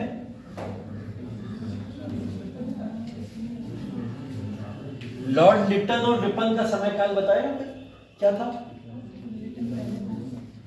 हाँ, समय काल बताओ मुझे। पहले था वो तो पता है मुझे, और बाद में रिपन आया ये भी पता है। हाँ, एक 76 से 80 और एक 80 से 84 है। कौन सा 76 है? 1776 है, 1876 है? 1876 है, 1876 है एकदम। 1876 से लेके 80 तक लिटन है, जिसमें मैंने आपको बताया था सारे काम उसने उल्टे करे थे, ठीक है। चाहे वो शिक्षा के रिलेटेड हो, वर्नाकुलर प्रेस एक्ट से रिलेटेड हो, सिविल सेवाओं से रिलेटेड हो, या फिर शस्त्र अधिनियम से रिलेटेड हो, ये सारे उल्टे काम थे उसके। इसको अभी रिपन ने तो सुधारा था 80 से 84 के समय में। ये समयकाल रिपन का है, जिस समयकाल में हंटर आयोग आया। तो भाई हंटर आयोग के कमीशन की रिपोर्ट भी कुछ उसी हिसाब से तो आएंगी। मतलब पॉजिटिव वे में हम देखते हैं हंटर कमीशन को भारतीय शिक्षा के लिए। जैसे हमने वुड डिस्पैच को देखा, मैकाले मिनट भारत के लिए पॉजिटिव नहीं है, वो नकारात्मक आयोग, ठीक है। अगर उसको देखा जाए ओवरऑल भारतीय शिक्षा के अंदर कहीं ना कुछ तरीके से नकारात्मक रवैये दिखाई देते उसकी सोच में। ये हंटर कमीशन है, इस समय भारत के अंदर आया। तो इसके अंदर बेसिकली देखिए, सबसे पहले प्राथमिक शिक्षा के विस्तार के ऊपर बात की जा रही है कि प्राथमिक शिक्षा को बढ़ाने की कितनी जरूरत है, उसका विस्तार करना चाहिए। और ये वही शिक्षा है जिसके ऊपर विशेष ध्यान देना चाहिए। हायर एजुकेशन बंदा तब लेने पहुंचेगा जब उसका प्राइमरी ही गोल ठीक होगा, है ना। अगर यही सारी एनसीईआरटीज 9th 10th में तुम लोग पढ़ आते तो आज तुम लोग को जरूरत पड़ रही होती? नहीं पड़ रही होती ना। एनसीईआरटीज अगर उस समय में पढ़ाई जाती है हमें कायदे से, हमने एसएसटी तो उस समय में भी पढ़ी ना, सोशल स्टडीज 10th तक पढ़ के आएंगे सब लोग किसी ना किसी फॉर्म में। तो अगर उस समय में कायदे से पढ़ाई दी जाती तो आज हम लोग के दिमाग में कीड़े नहीं रुक रहे होते ना, इस तरीके के पता नहीं क्या क्या पढ़ाई देते मास्टर आगे, ठीक है। तो उस समय में हमने अगर ठीक से पढ़ लिया होता तो आज इतनी मेहनत नहीं करनी पड़ती। तो बेसिक एजुकेशन पे फोकस करना जरूरी है। तो इसने यही बात बोली, इसने बोला प्राथमिक शिक्षा के अंदर विस्तार होना चाहिए और प्राथमिक शिक्षा को स्थानीय भाषाओं में ही देना चाहिए, क्योंकि बच्चा छोटा है, वो घर की भाषा, घर की लैंग्वेज सीखता है, घर में वही भाषा का इस्तेमाल होता है। तो उसकी स्किल को उसी हिसाब से डेवलप करो जिस स्किल में वो बात करना चाहता है, स्थानीय भाषा में दो एजुकेशन, ठीक है। तो पहला इंपॉर्टेंट पॉइंट क्या ध्यान रखना है, सबसे पहले स्थानीय भाषा के अंदर प्राथमिक एजुकेशन पे जोर दिया जाएगा जब हंटर कमीशन की बात होगी, ठीक है। इसके बाद बहुत ही अच्छी चीज इन्होंने करी, इन्होंने बोला जो प्राथमिक शिक्षा है उसमें नियंत्रण जो है वो म्युनिसिपल बोर्ड को दे दीजिए, जिले के म्युनिसिपल बोर्ड को। हमारे यहाँ म्युनिसिपल कॉर्पोरेशन होती है जिले के अंदर बेसिकली, है ना। आजकल म्युनिसिपल पार्टीज जो होती हैं वो क्या करती हैं, नगर पालिका वगैरह जो है ना हमारे शहर के अंदर, वो बेसिकली साफ सफाई देखभाल की कहीं ना कहीं अरेंजमेंट्स की बातें करते हैं। इन्होंने बोला ये सारा का सारा काम किसको दे दीजिए, म्युनिसिपल कॉर्पोरेशन को दे दीजिए। म्युनिसिपल कॉर्पोरेशन को देने का मतलब ये हो गया कि आप देख लीजिए शिक्षा का डिसेंट्रलाइजेशन करने का प्रयास किया जा रहा है। अगर एक ही केंद्र में बैठा हुआ गांवों तक की शिक्षा संभालेगा तो कैसे शिक्षा संभलेगी, प्रॉब्लम्स तो आएंगी ना कहीं ना कहीं। तो जो नीचे स्तर की या प्राथमिक शिक्षाएं हैं उन शिक्षाओं को किसके हाथ में दे दो, वहीं के जिला की कमेटी के हाथ में दे दो, जो म्युनिसिपल कॉर्पोरेशन होता है। बहुत अच्छा उपाय था और इससे भारतीय शिक्षा में बहुत सुधार भी हुआ, ठीक है। इसके बाद इन्होंने बोला माध्यमिक शिक्षा को लेकर दो भाग होने चाहिए, दो तरीके से माध्यमिक शिक्षाओं को विभाजित करना चाहिए। एक बोले साहित्यिक विश्वविद्यालयों के लिए और एक व्यवसायिक। साहित्य का मतलब लिटरेचर से रिलेटेड है बेसिकली, ठीक है। लिटरेचर का मतलब बेसिकली आप अपना साहित्य अपने लोकल लोगों के बारे में, अपनी भाषाओं के बारे में, अपने स्थानीय देश के बारे में, जिनके बारे में पढ़ना चाहते हो वो साहित्यिक वर्णन देगा। भाई मुझे कबीरदास के बारे में पढ़ना है, ये सिखा रहा है मुझे, ठीक है, मुझे मीराबाई के बारे में पढ़ना है, ये सिखा रहा है मुझे। इन सारे लोगों के बारे में साहित्यिक सोर्सेस इस तरीके के विश्वविद्यालय देंगे। एक व्यावसायिक होगा, व्यावसायिक का मतलब बेसिकली हो गया कि ये टेक्नोलॉजिकल तौर पर हो सकता है, जिसके अंदर मुझे ये सब चीजें ना पढ़ाई जाए, वो चीजें पढ़ाई जाए जो आगे चल के मुझे रोजगार में मदद करे, ठीक है। जैसे टेक्निकल एडवांसमेंट, साइंटिफिक एडवांसमेंट हो गई, मैथ्स हो गया, साइंस हो गया, ये सब चीजें पढ़ाने के लिए व्यावसायिक विश्वविद्यालय हमारे पास होने चाहिए। तो माध्यमिक शिक्षा को इन्होंने क्या करा, दो भागों में डिवाइड कर दिया, बोले साहित्यिक शिक्षा भी लो और यहाँ पर व्यावसायिक शिक्षा भी लो, ठीक है। अच्छा, ठीक है। तीसरी चीज देखिए उसके बाद में, स्त्री शिक्षाओं के लिए जो भी सुविधाएं हैं उसकी तरफ फोकस किया जाए। स्त्री शिक्षा क्यों नहीं हो पा रही है, कारण क्या है, महिलाएं भागीदारी क्यों नहीं ले रही हैं शिक्षा के अंदर, उनके ऊपर फोकस करने की जरूरत है। तो महिलाओं की शिक्षा के ऊपर फोकस करने की, इवन छोटे से छोटे रिसोर्सेज भी उन्हें प्रोवाइड कराने की बात की गई कि अगर महिलाएं घर से निकलकर स्कूल तक जाती हैं तो उनके सेफ्टी पर्पस तक की यहाँ पे बात की गई थी कि महिलाएं स्कूल कैसे पहुंचे। तो हंटर कमीशन एक अच्छा कमीशन है, हमें ओवरऑल दिखाई देता है, इनकी सारी बातों से बातें दिखाई देती हैं। अब कोई भी एक चीज उठा के डाल देगा, ये स्टेटमेंट सीधा सीधा ऐसा लिख देगा और पूछ लेगा आपसे ये स्टेटमेंट कौन से कमीशन से रिलेटेड है, क्या ये सैडलर आयोग से रिलेटेड है, क्या ये हार्टर आयोग से रिलेटेड है, क्या ये हंटर कमीशन से रिलेटेड है। तो आपको याद रखना है किससे रिलेटेड है, हंटर कमीशन से। ऐसे स्टेटमेंट बनाएगा, ठीक है। वैसे तो इसको याद ही कर लो तो ज्यादा अच्छा है, फिर वो किसी भी तरीके से बनाए, मेंस में लिखने के तो काम आना ही आना है हमारे, है ना। तो ये बहुत सारे ऐसे एग्जांपल्स हैं जो हमें यहाँ पे काम आएंगे, ठीक है। इसके बाद में भारतीय विश्वविद्यालय अधिनियम 1904, ठीक है। इसके अंदर मैंने आपको बताया रेले आयोग 1902 के अंदर आया और उस आयोग को लाया इसलिए गया था क्योंकि भारत के अंदर विश्वविद्यालयों के अंदर आंदोलन होना शुरू हो गए, ठीक है। बहुत सारे प्रोटेस्ट होते थे, आंदोलन होते थे, शिक्षा के सुधार को लेकर लगातार यूनिवर्सिटीज में डिमांड्स होती थी। और शिक्षा ही नहीं, देश के अंदर कैसे सुधार होंगे, उन देश के मुद्दों को कहाँ उठाया जाता था, यूनिवर्सिटीज में उठाया जाता था। अब देश के मुद्दों को यूनिवर्सिटी में उठाया जाएगा तो प्रोटेस्ट किसके अगेंस्ट में होगा, नो डाउट अंग्रेजों के अगेंस्ट में होगा। जैसे अगर आज के मुद्दे को जेएनयू या दिल्ली यूनिवर्सिटी में उठाया जाएगा तो प्रोटेस्ट किसके अगेंस्ट होता है, सरकार के अगेंस्ट ही तो होता है, जो विपक्ष में उसके अगेंस्ट में थोड़ी कोई मुद्दा उठाएगा जाके। तो इसीलिए यहाँ पर इनके ऊपर रोक लगाने के लिए रैले कमीशन को लाया गया था और रैले कमीशन से बोला गया जाओ यूनिवर्सिटीज में चेक करो जाके कि क्या व्यवस्थाएं चल रही हैं। तो इसी को लेकर भारत के अंदर क्या आया था, विश्वविद्यालय अधिनियम 1904 आया, ठीक है। तो इसने ऐसा नहीं है कि सिर्फ और सिर्फ विश्वविद्यालयों के प्रोटेस्ट पर रोक लगाई, इसने शिक्षा के अंदर भी कई सारे सुधार करने के प्रयास किए, ठीक है। उन प्रयासों के अंदर बेसिकली विश्वविद्यालयों में जो अध्ययन के लिए हमें रिसोर्सेज की जरूरत है उन रिसोर्सेज को प्रोवाइड करने की यहाँ पर डिमांड की गई, ठीक है। भाई रिसोर्सेज ही नहीं है तो बच्चा कैसे पढ़ेगा, किस तरीके से पढ़ेगा, आप उन्हें रिसोर्सेज तो प्रोवाइड करो, है ना। लोग विश्वविद्यालय यूनिवर्सिटी में पहुंच जा रहे हैं, एक किताब मिल रही है 8,000 रुपए की, कहाँ से पढ़ेगा वो, तो आप उसको प्रोवाइड तो करो वो, है ना। और 8,000 रुपए आज के समय में बहुत छोटी बात है। यूनिवर्सिटीज में कभी आप जाओ रिसर्च करने के लिए, एक एक किताब की कीमत कम से कम 1-1 लाख रुपए होती है, तभी यूनिवर्सिटीज आपको क्या देती हैं, स्कॉलरशिप देती हैं, जाओ रिसर्च के लिए ये वाली किताब खरीदो, इसी से कर पाओगे। तब वो आपको रिसर्च के लिए वहां पे पैसा दे रही है हर महीने। जो नेट क्वालिफाई करते हैं या जेआरएफ करते हैं उनसे पूछना जाके, वो लोग जिस भी यूनिवर्सिटी में एडमिशन लेते हैं वो यूनिवर्सिटी उनको हर महीना 30,000 से 35,000 रुपए ग्रांट्स के तौर पर देती है, ठीक है। क्यों दिए जाते हैं, इसलिए दिए जाते हैं क्योंकि आप रिसर्च कर सको उस टॉपिक पे, क्योंकि वो किताब बहुत महंगी है खरीदने के लिए, तो सरकार आपको पैसा दे रही है, जाओ किताबें खरीदो और जाके रिसर्च करो, ठीक है। तो ये होता है बेसिकली। तो इसके लिए बेसिकली विश्वविद्यालयों के अंदर कौन सी रिसोर्सेज की जरूरत है, बुक्स की कौन सी जरूरत है, वो मुहैया कराने की जिम्मेदारी सरकार की होनी चाहिए। लोग कहाँ से लाएंगे, इसको लेकर यहाँ पे डिमांड होती है, ठीक है। ये चीजें, ठीक है। यहाँ पे ये भी देखो साफ तौर पर बताया है, सरकार को विश्वविद्यालयों के लिए बेसिकली क्या है, विनिमयों के लिए वीटो का अधिकार दिया जाना चाहिए, ठीक है। विश्वविद्यालयों के पास में भी बहुत सारे कंट्रोल्स होने चाहिए, उनके पास में भी राइट्स होना चाहिए। सारे राइट्स सरकार ही अपने हाथों में रखेगी तो विश्वविद्यालयों के पास में क्या बचा है, वो तो अपने हिसाब से डिसीजन भी नहीं ले सकते कि मुझे किस तरीके के चेंजेस चाहिए यहाँ पे, कैसे करना है। तो विश्वविद्यालय जानता है ना कि मेरे यहाँ कमियां क्या है, मुझे सुधार की क्या जरूरत है, सरकार थोड़ी जानती है। तो विश्वविद्यालय को वीटो देना चाहिए इससे रिलेटेड, यहाँ पे ये सुधार की बात की गई थी, ठीक है। ये देखो शोधकर्ताओं से रिलेटेड बात भी आ गई, मैंने अभी आपको बताया रिसर्च से रिलेटेड टॉपिक्स के ऊपर यहाँ पे बात हुई थी कि किस तरीके से रिसर्च करने के लिए बच्चों को प्रोत्साहित किया जाए, उसको लेकर भी हमें कौन बता रहा है, बेसिकली यहाँ पर ये आयोग बताता है, ठीक है। इंडियन यूनिवर्सिटी एक्ट बताता है, ठीक है। ये देखो उच्चतर शिक्षा और विश्वविद्यालयों में सुधार के लिए 5 वर्षों तक 5 लाख रुपए प्रति वर्ष की स्वीकृति दी गई। यूनिवर्सिटीज में और ज्यादा अच्छे तरीके से रिसर्च कराई जा सके, शोधकर्ताओं को और ज्यादा एडवांस किया जाए, उसके लिए हर साल 5 लाख रुपए देने का प्रावधान किया गया था। ठीक है, तो ये बेसिकली भारतीय यूनिवर्सिटी कमीशन है, इंडियन यूनिवर्सिटी कमीशन है, जिसके अंदर ये सारे सुधार किए गए। ठीक है, तो आप ध्यान रखिए 1904 का यूनिवर्सिटी कमीशन इसलिए जाना जाता है। सैडलर आयोग आया, देखिए सैडलर आयोग बेसिकली किससे रिलेटेड था? विश्वविद्यालय शिक्षा में सुधार लाने से पहले माध्यमिक शिक्षा में सुधार लाना आवश्यक है। पहला हो गया प्राथमिक शिक्षा, दूसरा हो गया माध्यमिक शिक्षा, और तीसरा होता है फिर विश्वविद्यालय की शिक्षाओं की तरफ बढ़ना। तो इन्होंने बोला विश्वविद्यालयों में सुधार तो सब बता रहे हो है ना, लेकिन हमें जरूरत क्या है, पहले माध्यमिक शिक्षाओं में भी सुधार कर लें।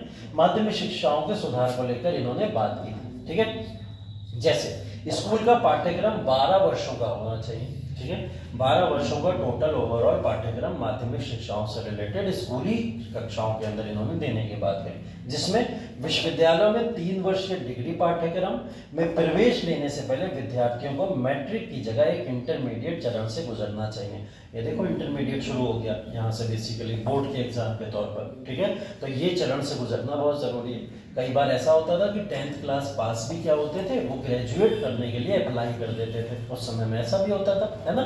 तो ये सारे शिक्षा के अंदर समय समय पे हुए सुधार कि बच्चों को किस तरीके से आप गाइड करोगे। 10 के बाद सीधा ग्रेजुएट करा दोगे तो 2 साल की एजुकेशन उनके लिए फिर बेकार हो गई, है ना। तो वहीं से बच्चा एडवांस होता है। तो माध्यमिक शिक्षाओं के ऊपर फोकस करने की बात कर रहे हैं, तभी इन्होंने इंटरमीडिएट चरण की बात करी यहाँ पे। ठीक है, और इसको लेकर एक अलग से बोर्ड बनेगा जो इंटरमीडिएट परीक्षा कराएगा और ये नियंत्रण बोर्ड की तरह कार्य करेगा।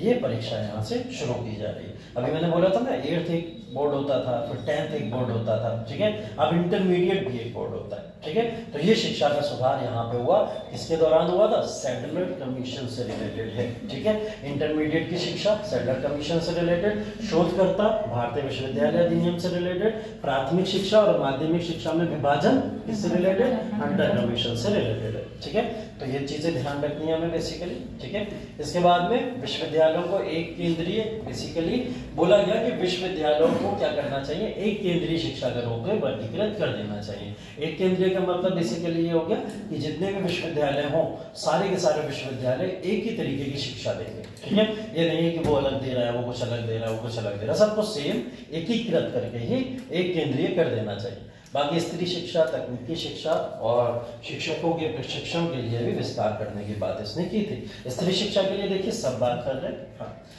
स्त्री शिक्षा के लिए जितने भी लोग हैं सारे ही लोग आप देख रहे हो यहाँ के बातें करते हुए दिखाई दे रहे हैं। हमें यहाँ पर जो अलग चीज यहाँ देखने को मिली वो देखने को मिलती है तकनीकी शिक्षा और दूसरी शिक्षकों के प्रशिक्षण से रिलेटेड। तकनीकी शिक्षा का मतलब टेक्निकल एजुकेशन को प्रमोट करने की बात कर रहा है ये। ठीक है, और उसके साथ साथ में हमें प्रशिक्षण की बात हो रही है, ट्रेनिंग, कि टीचर्स को ट्रेनिंग पहले दी जाए, उसके बाद में टीचर्स बच्चों को अच्छे से पढ़ा पाएंगे, इसको लेकर बात की जा रही है। तो ये किससे रिलेटेड है सब? ये है सैडलर विश्वविद्यालय आयोग से रिलेटेड, जिसकी बात हम लोग 17 से 19 में करते हैं। ठीक है, तीनों आयोग क्लियर हो गए, है ना। तीनों आयोग की बात कर ली हम लोग ने। उसके बाद में आ जाइए हार्टोग आयोग के ऊपर 1929। ठीक है, हार्टोग आयोग ने भी क्या बोला? इसकी मुख्य सिफारिशों में यही था कि प्राथमिक शिक्षा पर ध्यान दिया जाना चाहिए, इस पर सबसे ज्यादा बेसिक एजुकेशन के ऊपर फोकस किया जाना चाहिए। देखिए कंफ्यूज आप लोग हो जाएंगे अगर चारों आयोगों को अलग अलग तरीके से नहीं पढ़ेंगे, फिर कंफ्यूजन होगा प्राथमिक शिक्षा कौन कह रहा है, माध्यमिक शिक्षा कौन कह रहा है, यूनिवर्सिटीज की शिक्षा कौन कह रहा है। तो इसलिए बहुत ध्यान से इसको सुनने और समझने की कोशिश करिए। ठीक है, मैं फिर से बात कर रहा हूँ किसकी? हार्टोग कमीशन की बात कर रहा हूँ, जो किससे रिलेटेड है? वो प्राथमिक शिक्षा के ऊपर फोकस करने से रिलेटेड है। ज्यादा जोर किस पे दिया जाना चाहिए? प्राथमिक शिक्षाओं के ऊपर जोर दिया जाना चाहिए। माध्यमिक शिक्षाओं पर ज्यादा जोर देने की बात कौन कर रहा है? माध्यमिक शिक्षाओं पर ज्यादा जोर देने की बात सैडलर कमीशन। सैडलर कमीशन माध्यमिक शिक्षाओं पर ज्यादा जोर देने की बात करता है। और इसके अलावा प्राथमिक शिक्षाओं पर जोर देने की बात और कौन सा कमीशन कर रहा है? Hunter commission. ठीक है, हंटर। शोधकर्ताओं से रिलेटेड कमीशन कौन सा था? भारतीय विश्वविद्यालय कमीशन, इंडियन यूनिवर्सिटी एक्ट जिसको हम लोग बेसिकली बोलते हैं, ठीक है। तो ये बात बेसिकली ध्यान रखिएगा, ठीक है। अब ये देखिए इसके अंदर वर्गीकरण कर दिया गया कि 8वीं के बाद, 10वीं के बाद और 12वीं के बाद अब यूनिवर्सिटीज के अंदर बच्चों को एडमिशन देना चाहिए, है ना। ये विभाजन देख लो किस तरीके से क्रोनोलॉजिकली एक के बाद एक आता चला गया। इंटरमीडिएट पता चला, अब यहाँ क्या बोला गया, 8वीं के बाद बच्चों को 10वीं दीजिए, 10वीं के बाद 12वीं दीजिए, और व्यावसायिक शिक्षाओं का भी वर्गीकरण कर दिया गया। बोले एक शिक्षा तो साहित्यिक हो गई, अब बच्चों को क्या देना शुरू करो, व्यावसायिक शिक्षाएं भी देना शुरू करो, वही टेक्निकल स्किल्स देना शुरू करिए बच्चों को, जिससे वो रोजगार के लिए तैयार हो, ठीक है। विश्वविद्यालय शिक्षाओं के अंतर्गत अगर उनका एडमिशन लेना है किसी बच्चों का, तो उन मानकों में सुधार करना होना चाहिए। सुधार शामिल ऐसे होना चाहिए कि भाई एक परसेंटाइल डिसाइड कर लो कि अगर इतना परसेंटाइल में बच्चा 10th और 12th में ना लेके आए तो फिर उसे यूनिवर्सिटी में एडमिशन नहीं देना चाहिए। एक मानक होना चाहिए, उस मानक के आधार ही आप किसी को आगे प्रमोट करोगे कि हाँ ये बच्चा यूनिवर्सिटीज में जाने लायक है या नहीं। और पहले बहुत बड़ी बात होती थी, अगर कोई इंटर पास भी कर लेता था ना तो बड़ा नाम होता था उसका, यूनिवर्सिटीज में जाने का तो बहुत ही बड़ी वैल्यू होती थी, ठीक है। आज तक इवन कई सारी ऐसी पॉपुलर अगर आप देखोगे चीजें, किसी किसी गांव में किसी का नाम MA साहब पड़ जाता था, किसी का BA साहब नाम पड़ जाता था। ऐसा नाम पड़ जाता था, क्यों पड़ जाता था, क्योंकि वो बंदा पहला बंदा ऐसा होता था जिसने अपने गाँव में BA करा था, ठीक है, उसका नाम ही BA साहब पड़ गया, ठीक है। तो ऐसे करके नाम पड़ जाते, तो शिक्षा की वैल्यू आप समझ रहे हो उस समय में कितनी हुआ करती थी, क्योंकि एजुकेशन लेने वाले बहुत कम थे, ठीक है। और बड़े मुश्किल से किसी एक गांव में एक आध पढ़ा लिखा निकल आता था, तो वो इस नाम से जाना जाता था, उसे लोग अधिकारियों से कम नहीं जानते थे, ठीक है। ऐसे ही होता था। शिक्षा की सार्जेंट योजना इसके बाद, ठीक है, इसको लेके एडवाइजरी बोर्ड ऑफ एजुकेशन का गठन हो गया, ठीक है। और इसके अंदर बेसिकली अब सिफारिशें ये की गई कि आयु वर्ग के आधार पर शिक्षाओं का वर्गीकरण किया जाए। अभी आप लोग ने पढ़ी है न्यू एजुकेशन पॉलिसी, है ना, न्यू एजुकेशन पॉलिसी जो हम लोग 2 साल से बहुत न्यूज में देख रहे हैं, लगातार आती है। न्यू एजुकेशन पॉलिसी में भी शिक्षाओं का वर्गीकरण किया गया था ना, एज के अकॉर्डिंग, कौन सी एज से लेकर कौन सी एज का बच्चा इस क्लास में रहेगा, उसको उससे ज्यादा क्लास देने का कोई मतलब नहीं है, वरना आप उसके साथ गलत करता। ऐसी शिक्षाओं का वर्गीकरण इस समय में किया जा रहा है। 3 से 6 वर्ष की आयु के बच्चों को पूर्व प्राथमिक शिक्षा, प्राथमिक शिक्षा से भी पूर्व शिक्षा है, pre nursery, nursery, KG, HKG, पता नहीं क्या क्या हम लोग पढ़ के आए, है ना। आजकल सब खत्म कर दिया, सब सीधा प्ले स्कूल, है ना। प्ले स्कूल में खेलते रहो, जब लगभग थोड़ा बड़े हो गए तो फर्स्ट क्लास में एडमिशन करा लो, ये सब होता है आज के समय में ना। पहले हम लोग बड़ा उससे गुजर के आए हैं कि बड़ा प्री नर्सरी, KG, HKG, पता नहीं क्या क्या करना पड़ता था। फर्स्ट क्लास में आने से पहले 4-5 साल पढ़ चुके होते थे, ठीक है। हाँ, पैसा कमाने की थ्योरी नहीं है, मतलब पैसा कमाने की, बच्चों को और ज्यादा एडवांस करने की भी थ्योरी कह सकते हो। हम लोग उतने कम समय के अंदर बहुत सारी चीजें सीख जाते थे, ये चीजें भी तो होती थी, है ना। आज के बच्चे और ज्यादा एडवांस हो गए, तो बच्चों के स्किल के हिसाब से पैटर्न बदला गया, है ना। उसके बाद में देखिए 6 से 11 वर्ष के आयु के बच्चों के लिए निःशुल्क शिक्षा की यहाँ पर बात की गई थी। निःशुल्क शिक्षा की बात करने का मतलब ये प्राइमरी एजुकेशन है। 6 से 11 के बच्चे कौन है, प्राथमिक शिक्षा वाले, तो प्राथमिक शिक्षा को निःशुल्क कर दिया गया भारत के अंतर्गत, अब ये निःशुल्क दी जाएगी। 11 से 17 वर्ष के आयु के लिए, ठीक है, उच्च शिक्षा या उच्च स्कूली शिक्षा या माध्यमिक शिक्षा के लिए पढ़ने के लिए भेजा जाएगा। अब ये कैसे भेजे जाएंगे, इनके मानक के आधार पर तय होगा, लेकिन ये बच्चे होने कौन से चाहिए, 11 से 17 वर्ष के बच्चे होने चाहिए जो इंटरमीडिएट तक स्टडी करेंगे, उसके बाद विश्वविद्यालय जाने की अनुमति मिलेगी, तब 17 वर्ष के बाद। तो 17 वर्ष के बाद कोई भी बच्चा अपना विश्वविद्यालय के अंदर जाके वहां पर एजुकेशन ले सकता है, ठीक है। इंटरमीडिएट पाठ्यक्रम का उन्मूलन और 20 वर्षों में वयस्क निरक्षरता को समाप्त करना, ठीक है। इंटरमीडिएट शिक्षाओं के ऊपर फिर से जोर कम कर दिया गया, उसके ऊपर ज्यादा फोकस ना करके अपनी ग्रेजुएशन की शिक्षाओं के ऊपर ज्यादा फोकस किया जाए, इसको लेकर ज्यादा वो हुआ। माध्यमिक शिक्षाओं पर ज्यादा फोकस किया जाए। शिक्षण जो शिक्षक हैं भारत के अंदर, टीचर्स हैं, उनको ट्रेनिंग देने की बात की जा रही है, ठीक है। शारीरिक शिक्षा पर अधिक बल देने की बात की जा रही है। बच्चों की मानसिक और शारीरिक स्थिति को भी देखने की बात की जा रही है। ये सब कौन बोल रहा है हमसे?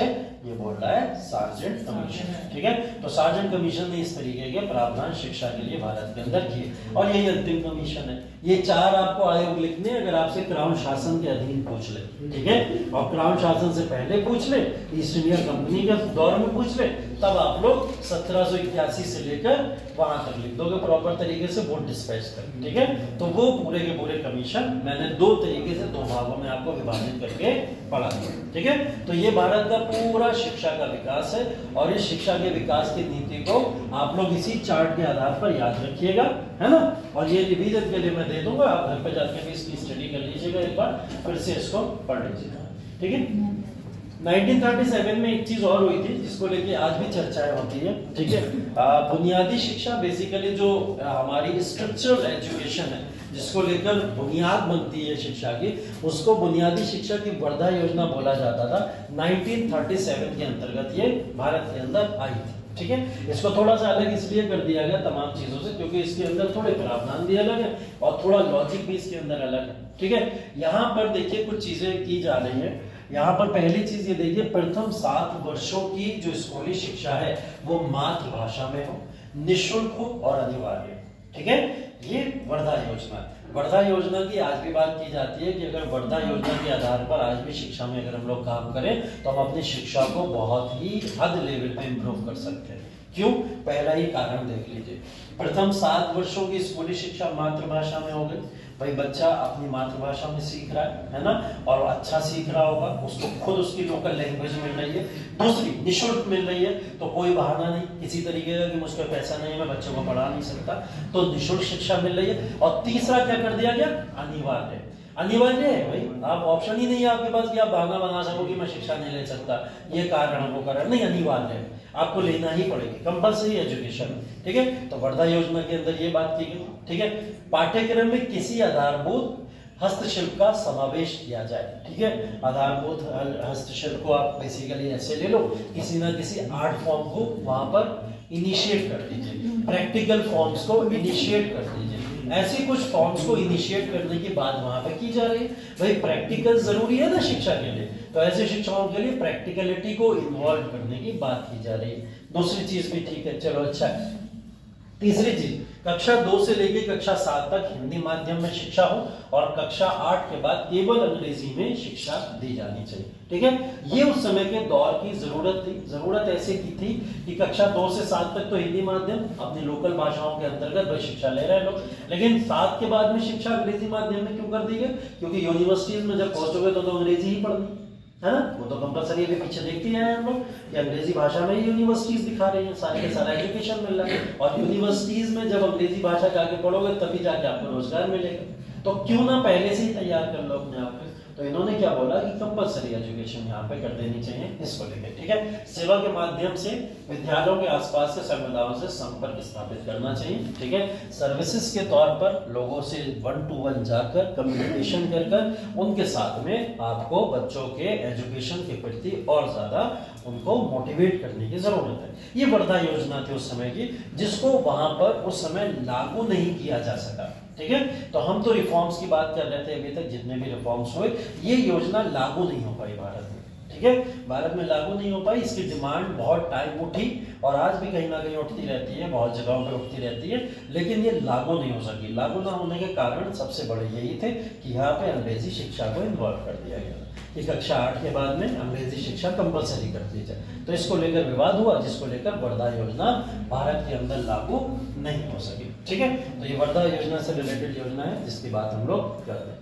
अब ये है प्रेस का विकास भारत के अंदर। ठीक है, प्रेस का विकास भारत के अंदर कब कब हुआ, किस किस समय हुआ? प्रेस में भारत के अगर देखा जाए तो कब किसने प्रेस के ऊपर प्रतिबंध लगाया, कब किसने प्रेस को फ्री करा, ये इंपॉर्टेंट हो जाता है। ठीक है, देखिए जिस तरीके से भारत के अंदर शिक्षा का विकास महत्वपूर्ण है, उसी तरीके से भारत के अंदर प्रेस का विकास अति महत्वपूर्ण है।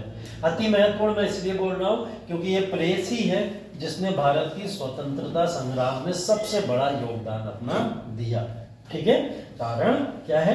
1857 से लेकर 1947 तक बहुत सारे ऐसे पब्लिकेशंस आए, बहुत सारे रिफॉर्मर्स के द्वारा पब्लिकेशन दिए गए, बहुत सारे हमारे स्वतंत्रता संग्रामियों के द्वारा पब्लिकेशन दिए गए, जिसमें वो अपने आर्टिकल्स छापते थे, है ना, और वो आर्टिकल जनता पढ़ती थी, आप और हम जैसे, तब जाके हमें पता चलता था कि कुछ हमारे साथ गलत हो रहा है।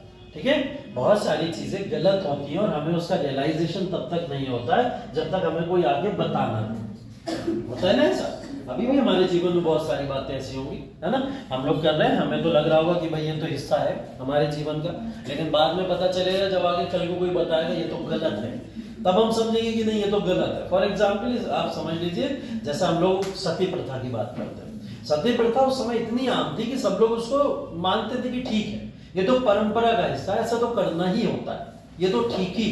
लेकिन राजा राम मोहन राय उन्होंने आके बताया कि ये गलत है, ये प्रथा है ही नहीं, ना तो परंपरा का हिस्सा ना धर्म का हिस्सा है, तो आप इस प्रथा को क्यों चला रहे, है ना। तो ये बताया गया कि तभी तो पता चला।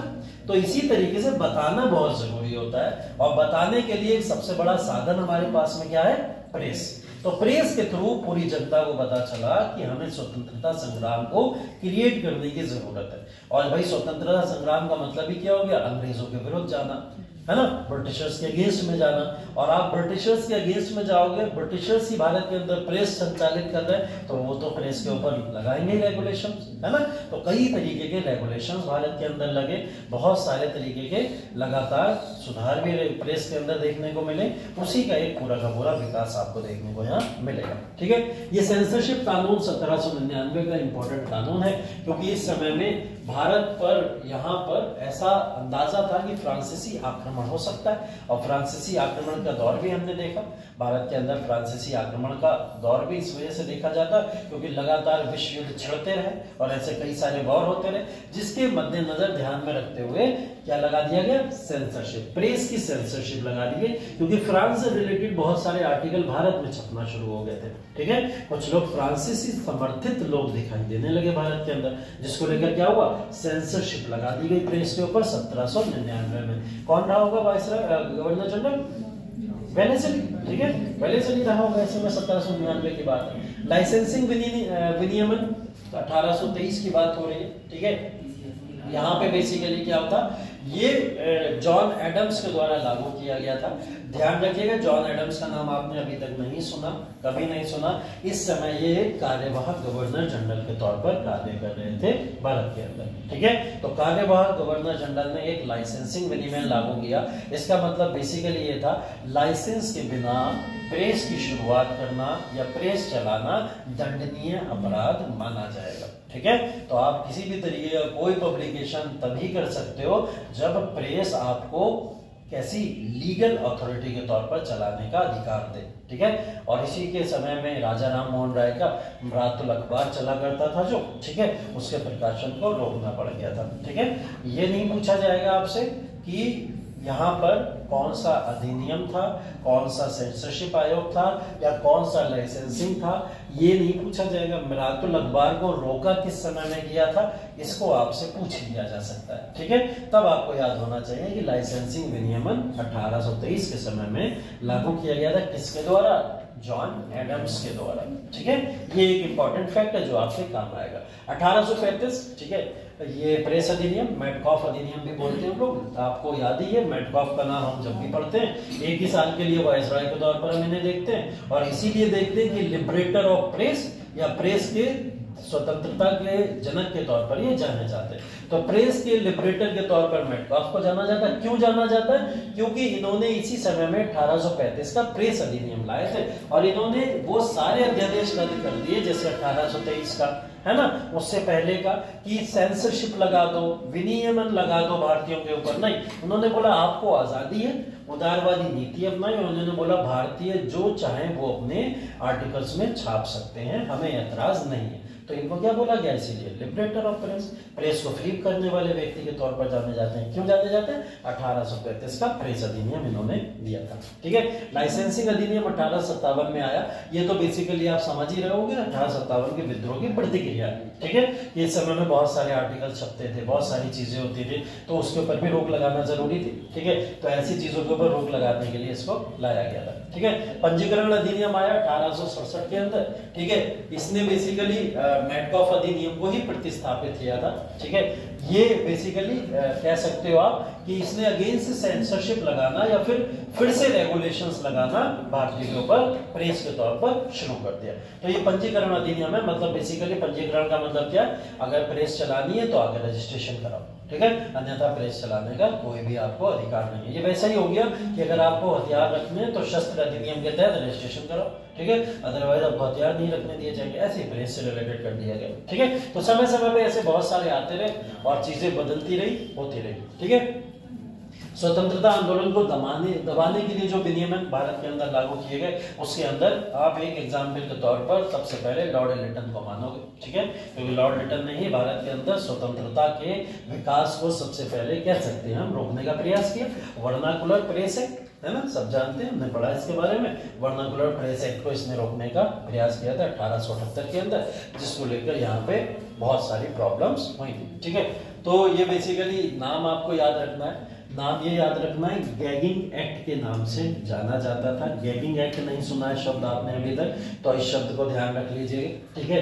इस कानून को बेसिकली लाया गया था वर्ष 1882 में, लॉर्ड रिपन ने फिर इसको रद्द किया था। हम तो हमेशा यही पढ़ते आए ना, वर्नाकुलर प्रेस एक्ट लागू करने वाला, ठीक है, मतलब सेंसरशिप लगाने वाला वर्नाकुलर भाषाओं के ऊपर कौन है, वो है लॉर्ड लिटन।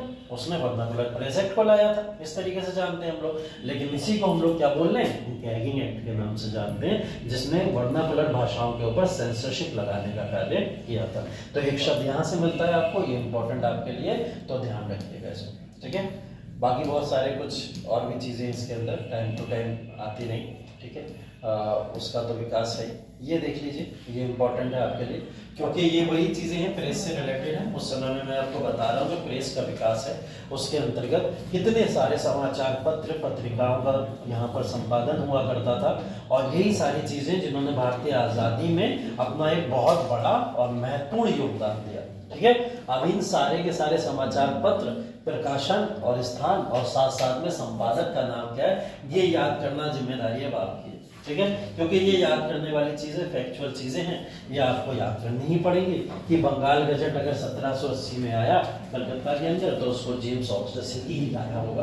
तो ये नाम आपको याद करना है, ठीक है। ये नाम याद कर लोगे अगर आप लोग, तो आपके लिए आसानी हो जाएगी, क्योंकि कई सारे मैगजीन्स और ऐसे समाचार पत्र के प्रकाशन मैच द फॉलोइंग्स में हर साल एक आध क्वेश्चन आता ही आता है, ठीक है। तो आपके लिए इसमें से, इस टेबल में से एक क्वेश्चन मिल जाएगा, ठीक है। अब अगर आप लोग चाहो अभी नोट करना तो अभी कर लो, अन्यथा मैं पीडीएफ भेज दूंगा, वहां रिवाइज कर लेना, ठीक है, पीडीएफ भेज दूंगा, वहां रिवाइज कर लेना। तो ये प्रॉपर तरीके से सभी इंपॉर्टेंट, बहुत ही जो इंपॉर्टेंट रहे हैं उनके यहाँ पे कंपाइलेशन दिया गया, उस सारे कंपाइलेशन को आप लोग यहाँ पर पढ़ लीजिएगा, ठीक है। इसके बाद में हमने कुछ क्रांतिकारी गतिविधियों जिसकी वजह से बढ़ी, वो सारे रेगुलेशंस को भी एक अलग तरीके से कंपाइल किया हुआ है, ठीक है। तो क्रांतिकारी गतिविधियां किस किस पेपर से बढ़ी, मतलब कह सकते हो ऐसे पेपर्स का नाम बताइए जिससे अंग्रेज सबसे ज्यादा नफरत करते रहे होंगे, मतलब क्योंकि ये खुल के लिखते थे अंग्रेजों के अगेंस्ट में, और खुल के एकदम संपादन इनका होता था, छुपा तौर पर भी होता था, अंग्रेजों के सामने आए ना ऐसी तमाम चीजें। तभी आप देखोगे ये ज्यादातर चीजें विदेशों में दिखती हैं, हमें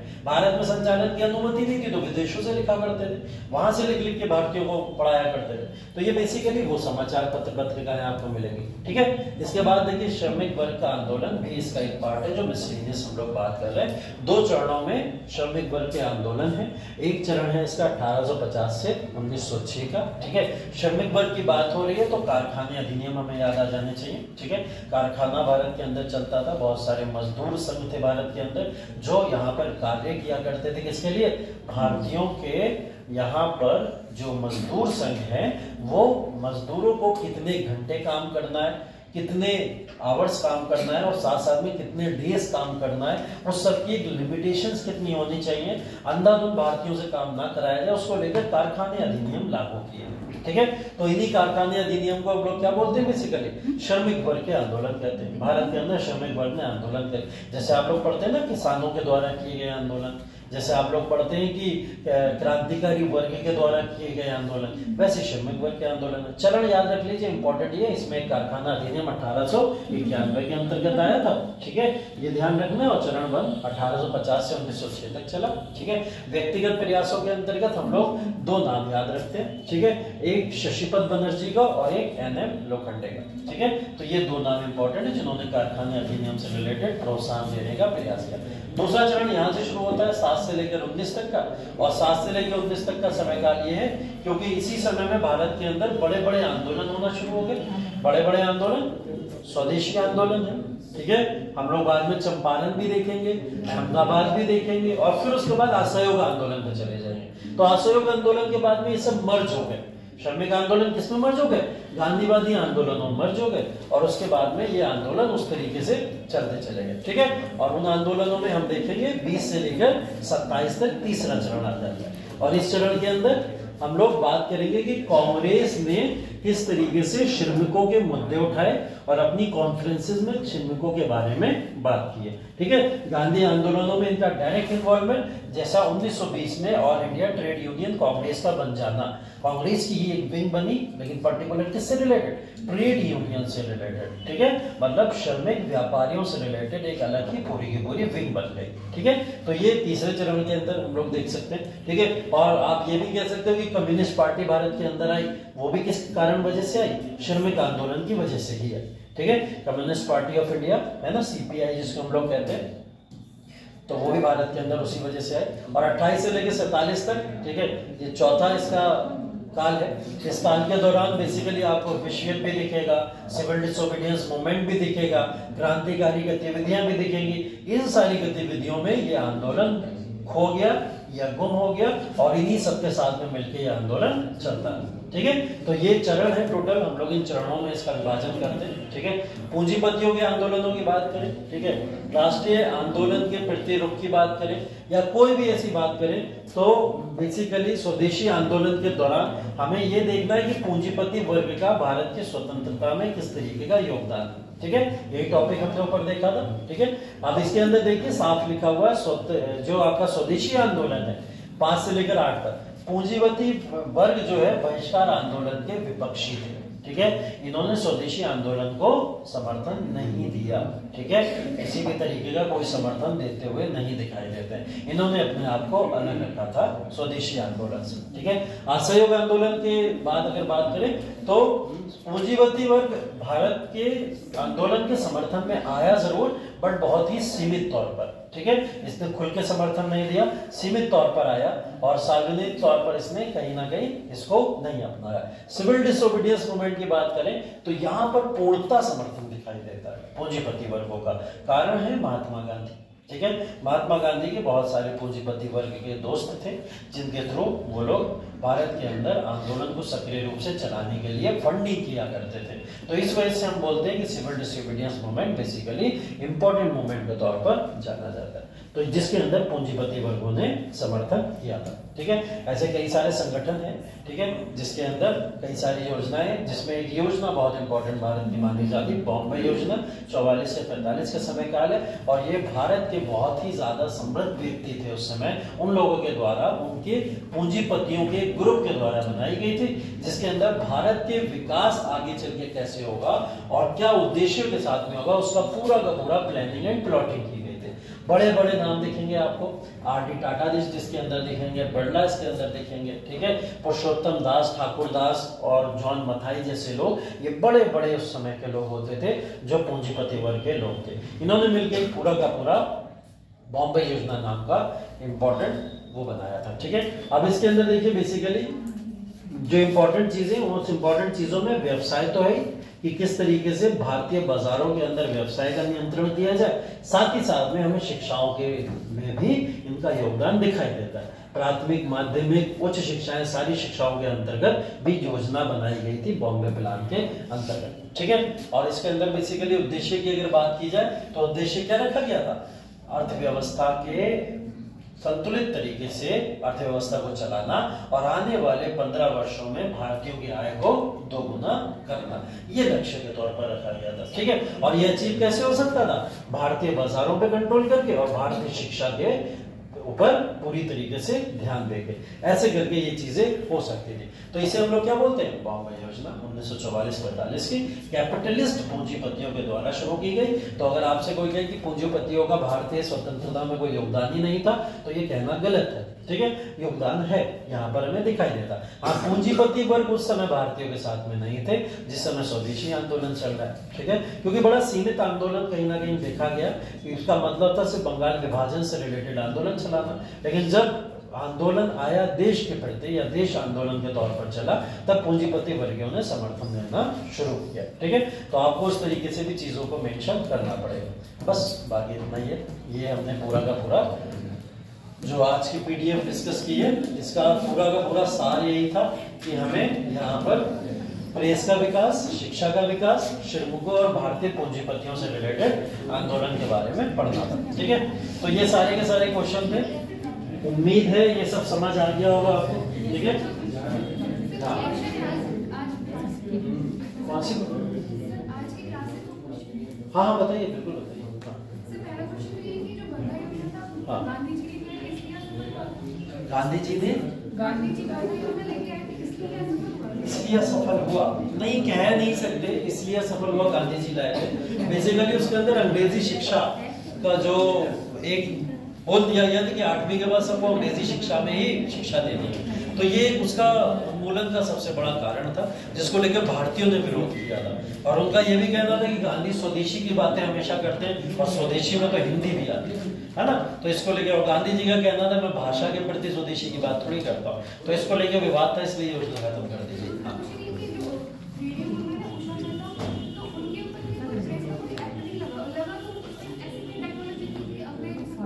नहीं देखो, उषा मेहता जो रेडियो का संचालन किया करती थी, उनकी लोकेशन के बारे में कोई नहीं जानता था। और देखो, नेविगेशन की टेक्नोलॉजी तो आज है ना हमारे पास, हम गूगल मैप के थ्रू देख ले कौन कहाँ बैठा हुआ, किस जगह पे बैठा हुआ। उस टेक्नोलॉजी का उस समय में ऐसा तो जगह ही, उषा मेहता एक छोटे सी जगह पर बैठी हुई है। आपने एक पिक्चर देखी होगी, थोड़े समय पहले आई थी, जिसमें राजकुमार एक गुफा के अंदर है, पूरा संचालन चल रहा है। उस गुफा के कौन सी तिरंगा, उसके बारे में कोई नहीं जानता कि ये गुफा कहाँ पे है, किस जगह पर है, क्योंकि टेक्नोलॉजी उतनी एडवांस नहीं थी। और आज के समय में भी अगर बड़ी बड़ी जो ऑर्गेनाइजेशन है, खुफिया स्पाई ऑर्गेनाइजेशन है, हाँ, तो उषा मेहता रेडियो पे प्रोग्राम का संचालन करती थी। रेडियो घर घर में था, और वो जहाँ संचालन कर रही है इसके बारे में कैसे पता चले जब तक वो खुद ना बता दे। ठीक है, और ये प्रोग्राम आकाशवाणी से हो रहा है। आकाशवाणी तक जब तक पहुंचेंगे तब तक उषा मेहता वहां से कहीं और पहुंच चुकी होंगी, है ना। तो इस वजह से उषा मेहता को पकड़ना उस समय में मुश्किल था, और वो इसलिए संचालन करती चली गई। ठीक है, तो ये रीजन था मेन। ठीक है, तो टेक्नोलॉजिकल अपलिफ्टमेंट तो बहुत बाद में होगा धीरे धीरे करके। हाँ जी, और कोई क्वेश्चन? डन हो गया जब तक? चलिए फिर क्वेश्चंस करना शुरू करिए। हाँ, पेपर ले लो यार, तुम अपना दूसरा पेपर कहाँ निकाल पाओगे, नहीं है, बड़ी मुसीबत हो जाएगी। इसी के ऊपर कंटिन्यू कर लो। लो ऐसे ही पीछे बांट दे, अपना अपना निकाल के पीछे बांट दे।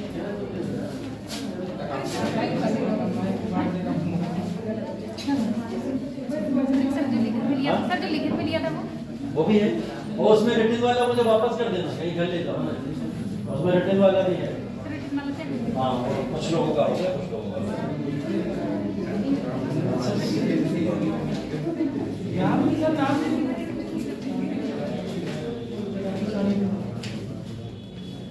आंसर्स वापस कर देना मुझे।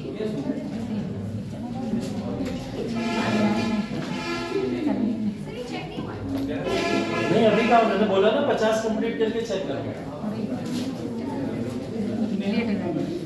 उसी पे कर लो, जिसको उस पे करना है कर लो, जिसको अलग करना है वो अलग कर दो। उसी पे कर लो तो ज्यादा अच्छा है।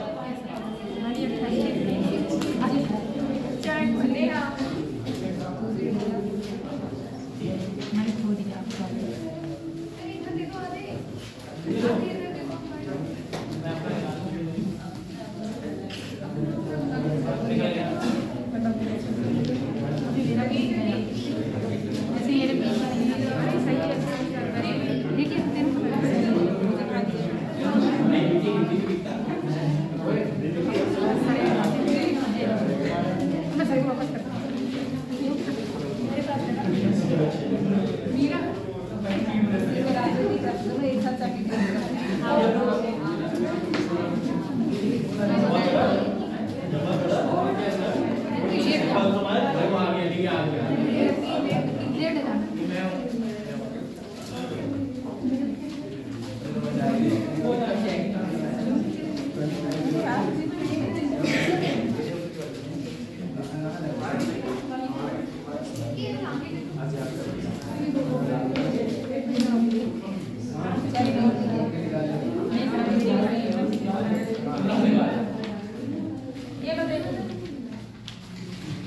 राइटिंग वाला दे दो मुझे। राइटिंग वाले क्यों रख लिए तुम लोग?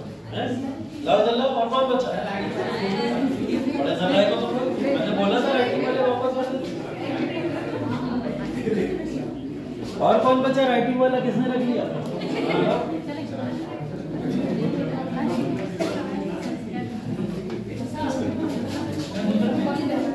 कॉलेज जाना है?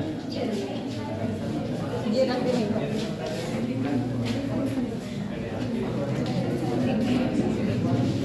हाँ जी, तो क्वेश्चन नंबर 26।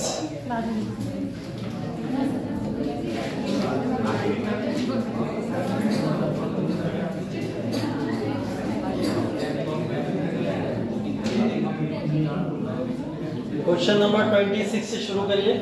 जिन्होंने 25 तक कर लिए थे वो 26 से शुरू करें, और जो लोग आज आए हैं वो उसको 26 नंबर डाल के पहले क्वेश्चन शुरू करें। ठीक है?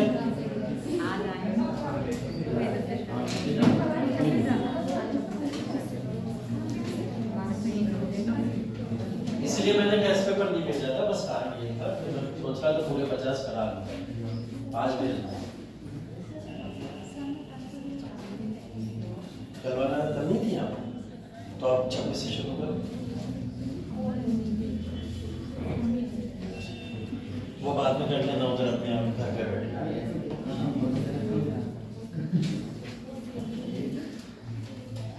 26 से ही शुरू कीजिएगा, चाहे आज आए हो चाहे कल वाले बच्चे। कैसे नहीं मिला?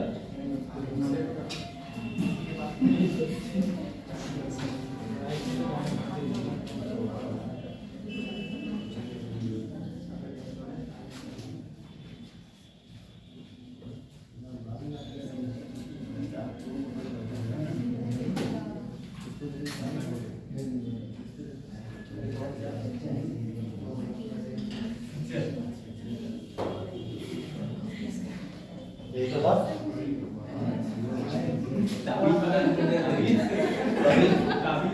तभी तो नहीं मिला। अरे ये तो फिर भी ठीक है, वो मोहित आता है, वो तो इतनी बड़ी पर्ची बनाता है। हो गया 26 वाला? 27, 28, 31, 32 दिख रहे हैं। 27, 28, 31, 32।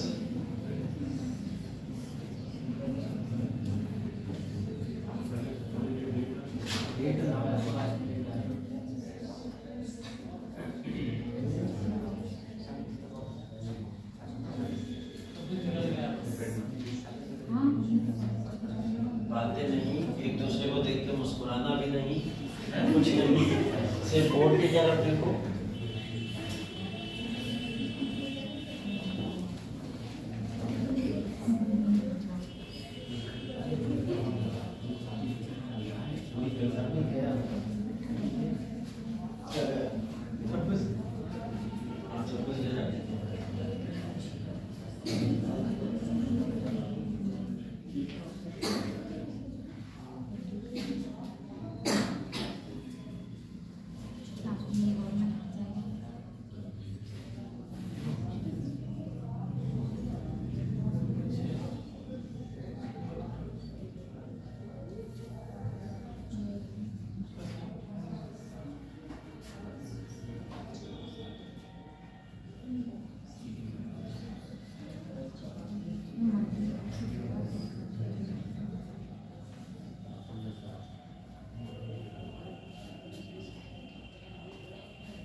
हो जाए तो बता देना।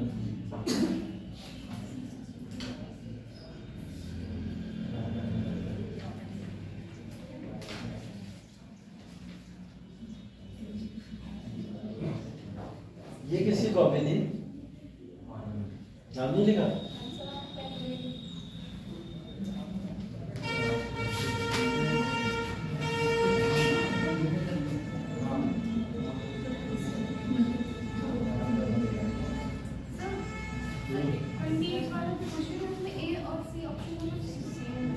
कोई बात नहीं, अगर दोनों सही है तो दोनों लिख दो। A/C लिख दो।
हो गया?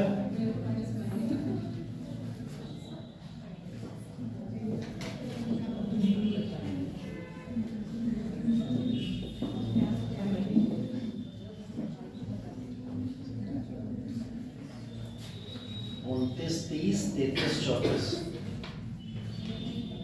ये कॉपी किसकी थी? इतना अच्छा आंसर लिख के नाम नहीं लिखा। मैं हो सकता हूँ उसमें। शायद राइटिंग क्यों बस राइटिंग? हाँ मैं ही गए?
29, 30, 33, 34।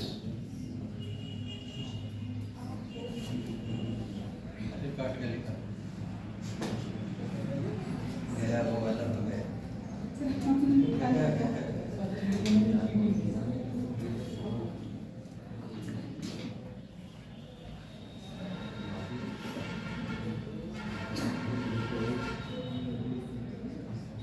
क्या बात है? बता।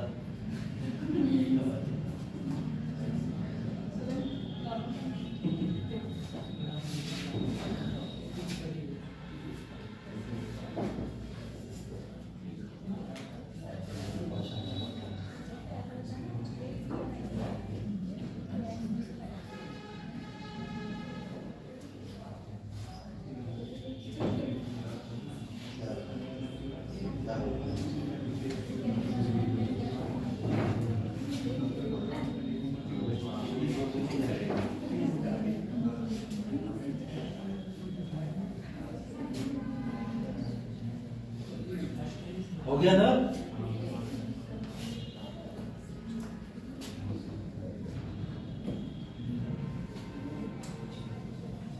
35 और 40 कर लो।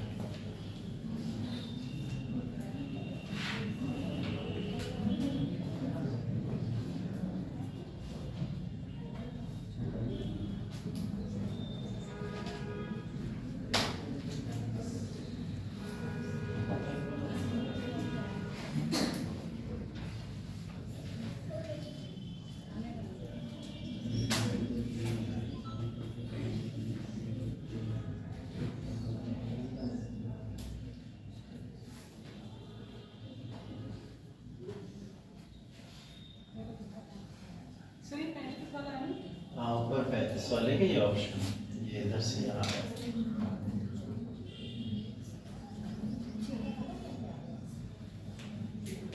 हो गया होगा है ना?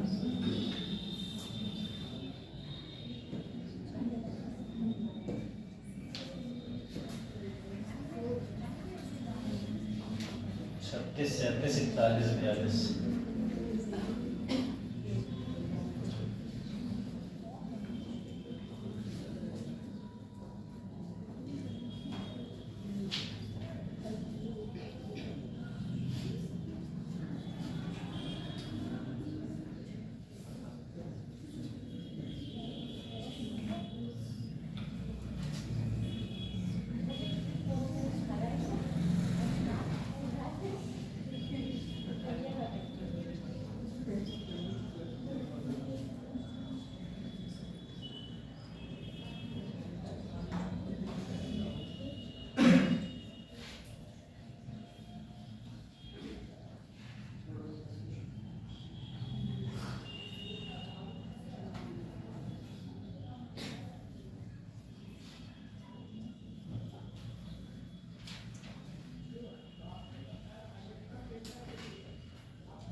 हो गया?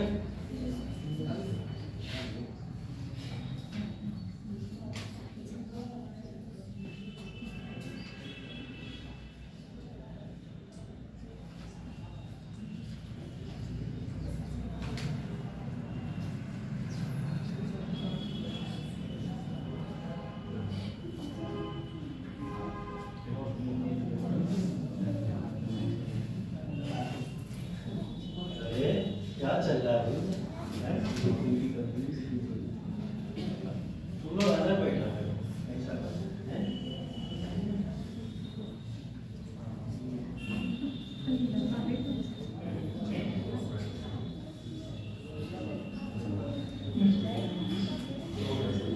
हो गया ना?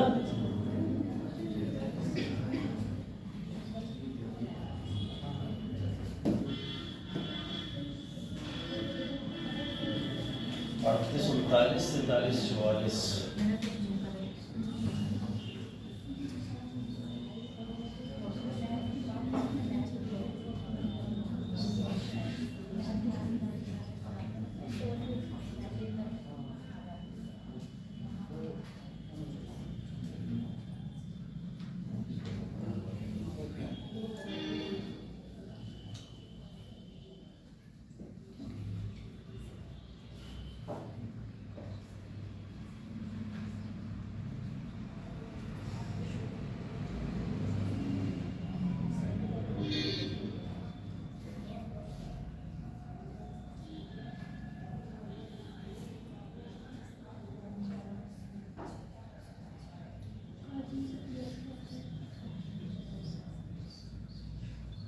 कल मॉडर्न हिस्ट्री का टेस्ट होगा, ठीक है, फुल लेंथ, और नंबर ऑफ क्वेश्चंस 25 रहेंगे, 25, ठीक।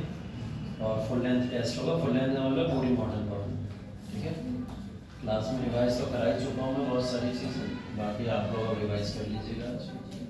और टेस्ट सुन के जो गायब हुआ वो फिर मेरे क्लास में अगले क्लास से गायब ही रहना फिर, मुझे बिल्कुल भी इस बात कहते हुए अफसोस नहीं हो रहा है कि मुझे शक्ल मत दिखाना है, ठीक है।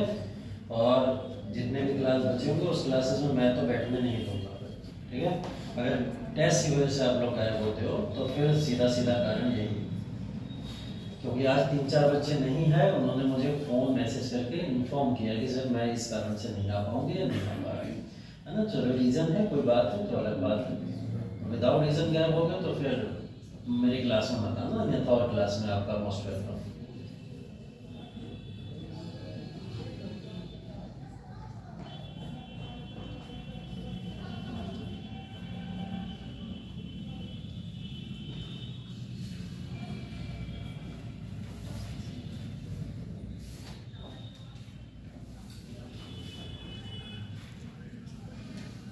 ओके,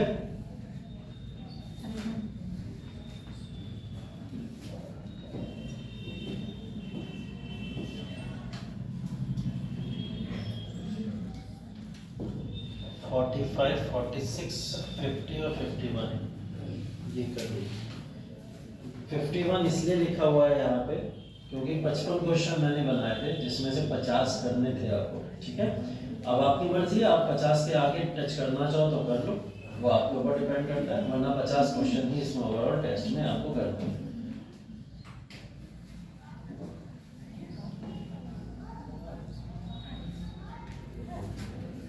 और 46, 50 और 51, ठीक है, ये 4 क्वेश्चन है। अब 51 में जिसको करना चाहिए वो करना मन है तो कर लो, वरना कोई बात नहीं, 50 तक सीमित है।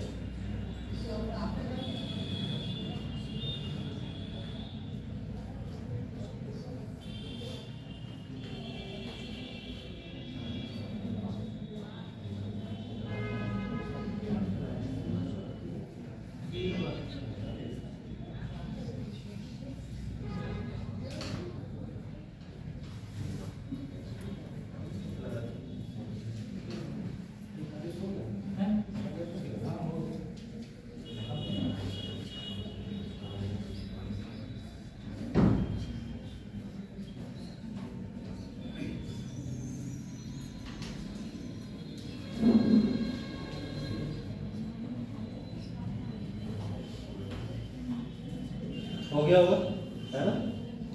वन लाइनर तो सिंपल है केवल। 47, 48, 51 से 55 जिसका मन करे करना, अदरवाइज कोई कंपलसरी नहीं है, फिर से बता रहा हूँ। वो मैं सोच के देखूंगा, मन करे कर दो, कोई इशू नहीं। अगर आता हो तभी करना, वरना टच मत करना, पहले ही बता रहाहूँ, नेगेटिव में जाए नहीं।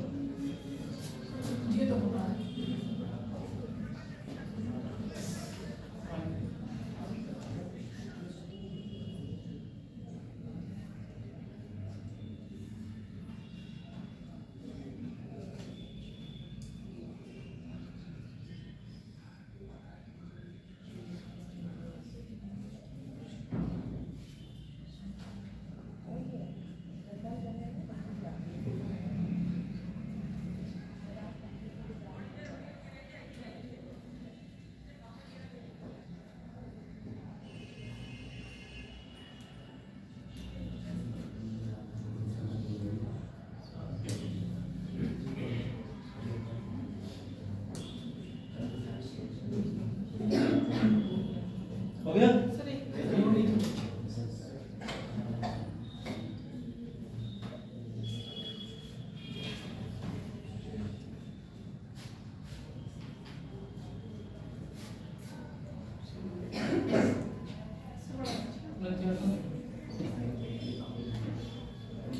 पढ़ लो क्वेश्चन कर।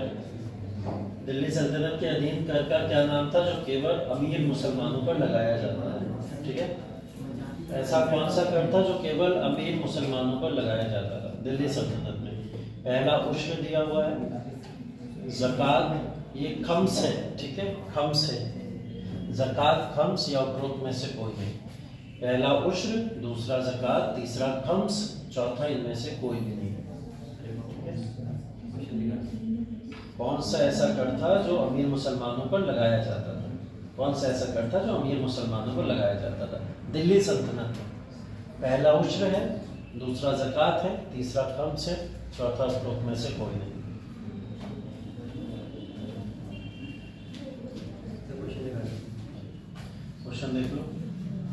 दिल्ली सल्तनत के अधीन कर का क्या नाम था जो केवल अमीर मुसलमानों पर लगाया जाता था?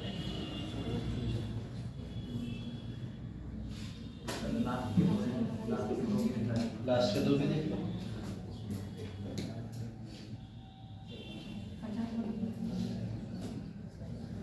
54-55 भी देख लो, मन करे तो कर लेना, अदरवाइज कुछ ऑपरेशन नहीं।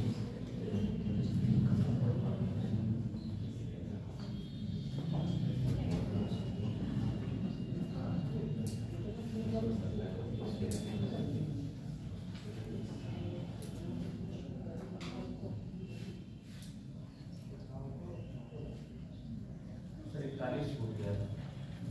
41 ये हो गया दोनों? 41 50 50 देख लो पहले। तराइन तजुद के स्पर्श लड़ा गया, ठीक है। कौन सा? 41 ये 41 और 40 और 26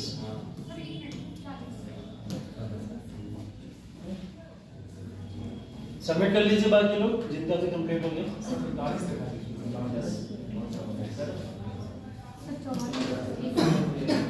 39 और 44 के हिसाब 39 और 44 सामने है, 40 अभी दिखाया था, अभी तो दिखाया था इतनी देर तक। पहले ये कर लेना,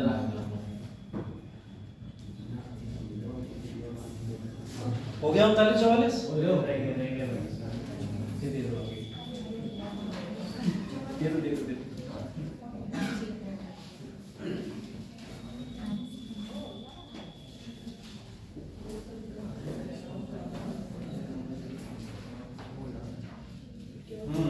चालीस मत है, देख लो 40 जल्दी।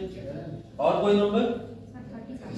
हाँ 44 और 46 और 45 फिर से दिखा दें सारे कुछ बची गए।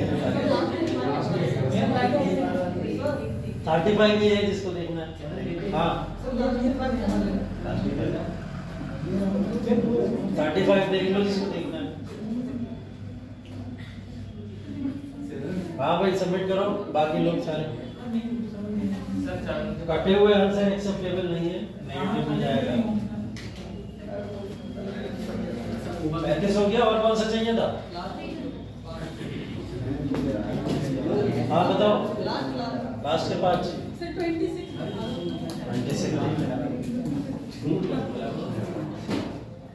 26 देख लीजिए जिसने देखा।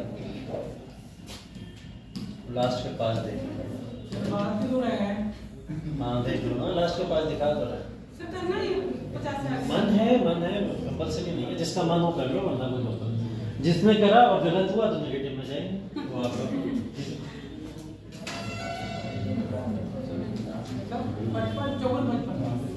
ये हो गए तीनों?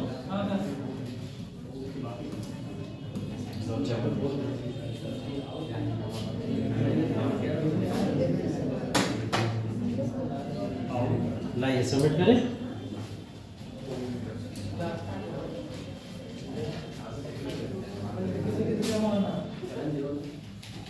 अब ऐसा कौन है क्लास में जिसको लगता है 1 से लेकर 55 तक सबसे ज्यादा आंसर उसके सही होंगे? कोई तो होगा सर। 50 से 55 ठीक होंगे बस इतना कितना पूछा। हाँ 50 से 55 कौन है ऐसा 1 से 55 तक लगता है जिससे सबसे ज्यादा सही होंगे? हाँ 52। मुझे लगा तुम कह रहे हो मेरे 52 सही होंगे।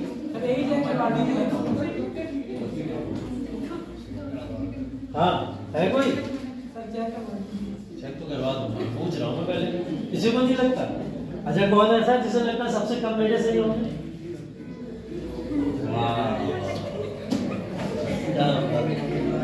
बहुत अच्छी प्रिपरेशन आ रही है।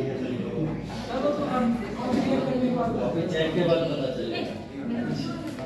चलो सबमिट करो तो।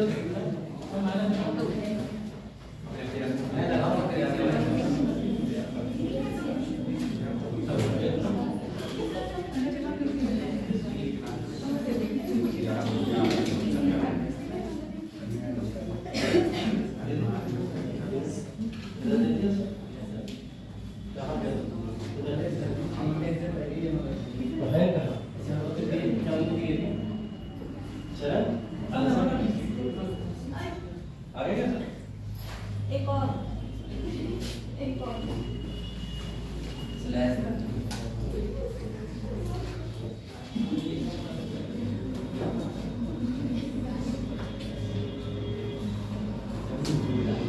टेस्ट मॉडर्न हिस्ट्री कंप्लीट, ठीक है, पूरा कंप्लीट होगा। और कंप्लीट का मतलब मैं फिर से बता दूं, एडवेंट ऑफ यूरोपियन से लेकर 1947 पार्टीशन ऑफ इंडिया, ठीक है।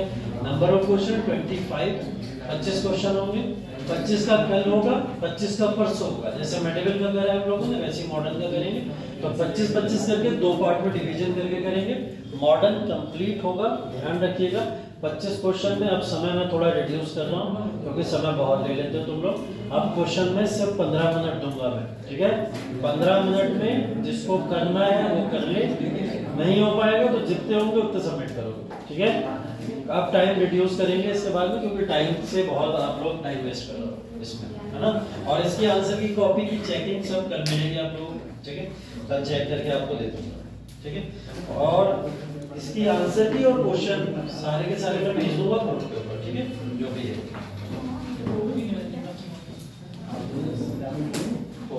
चलिए, थैंक यू सो मच।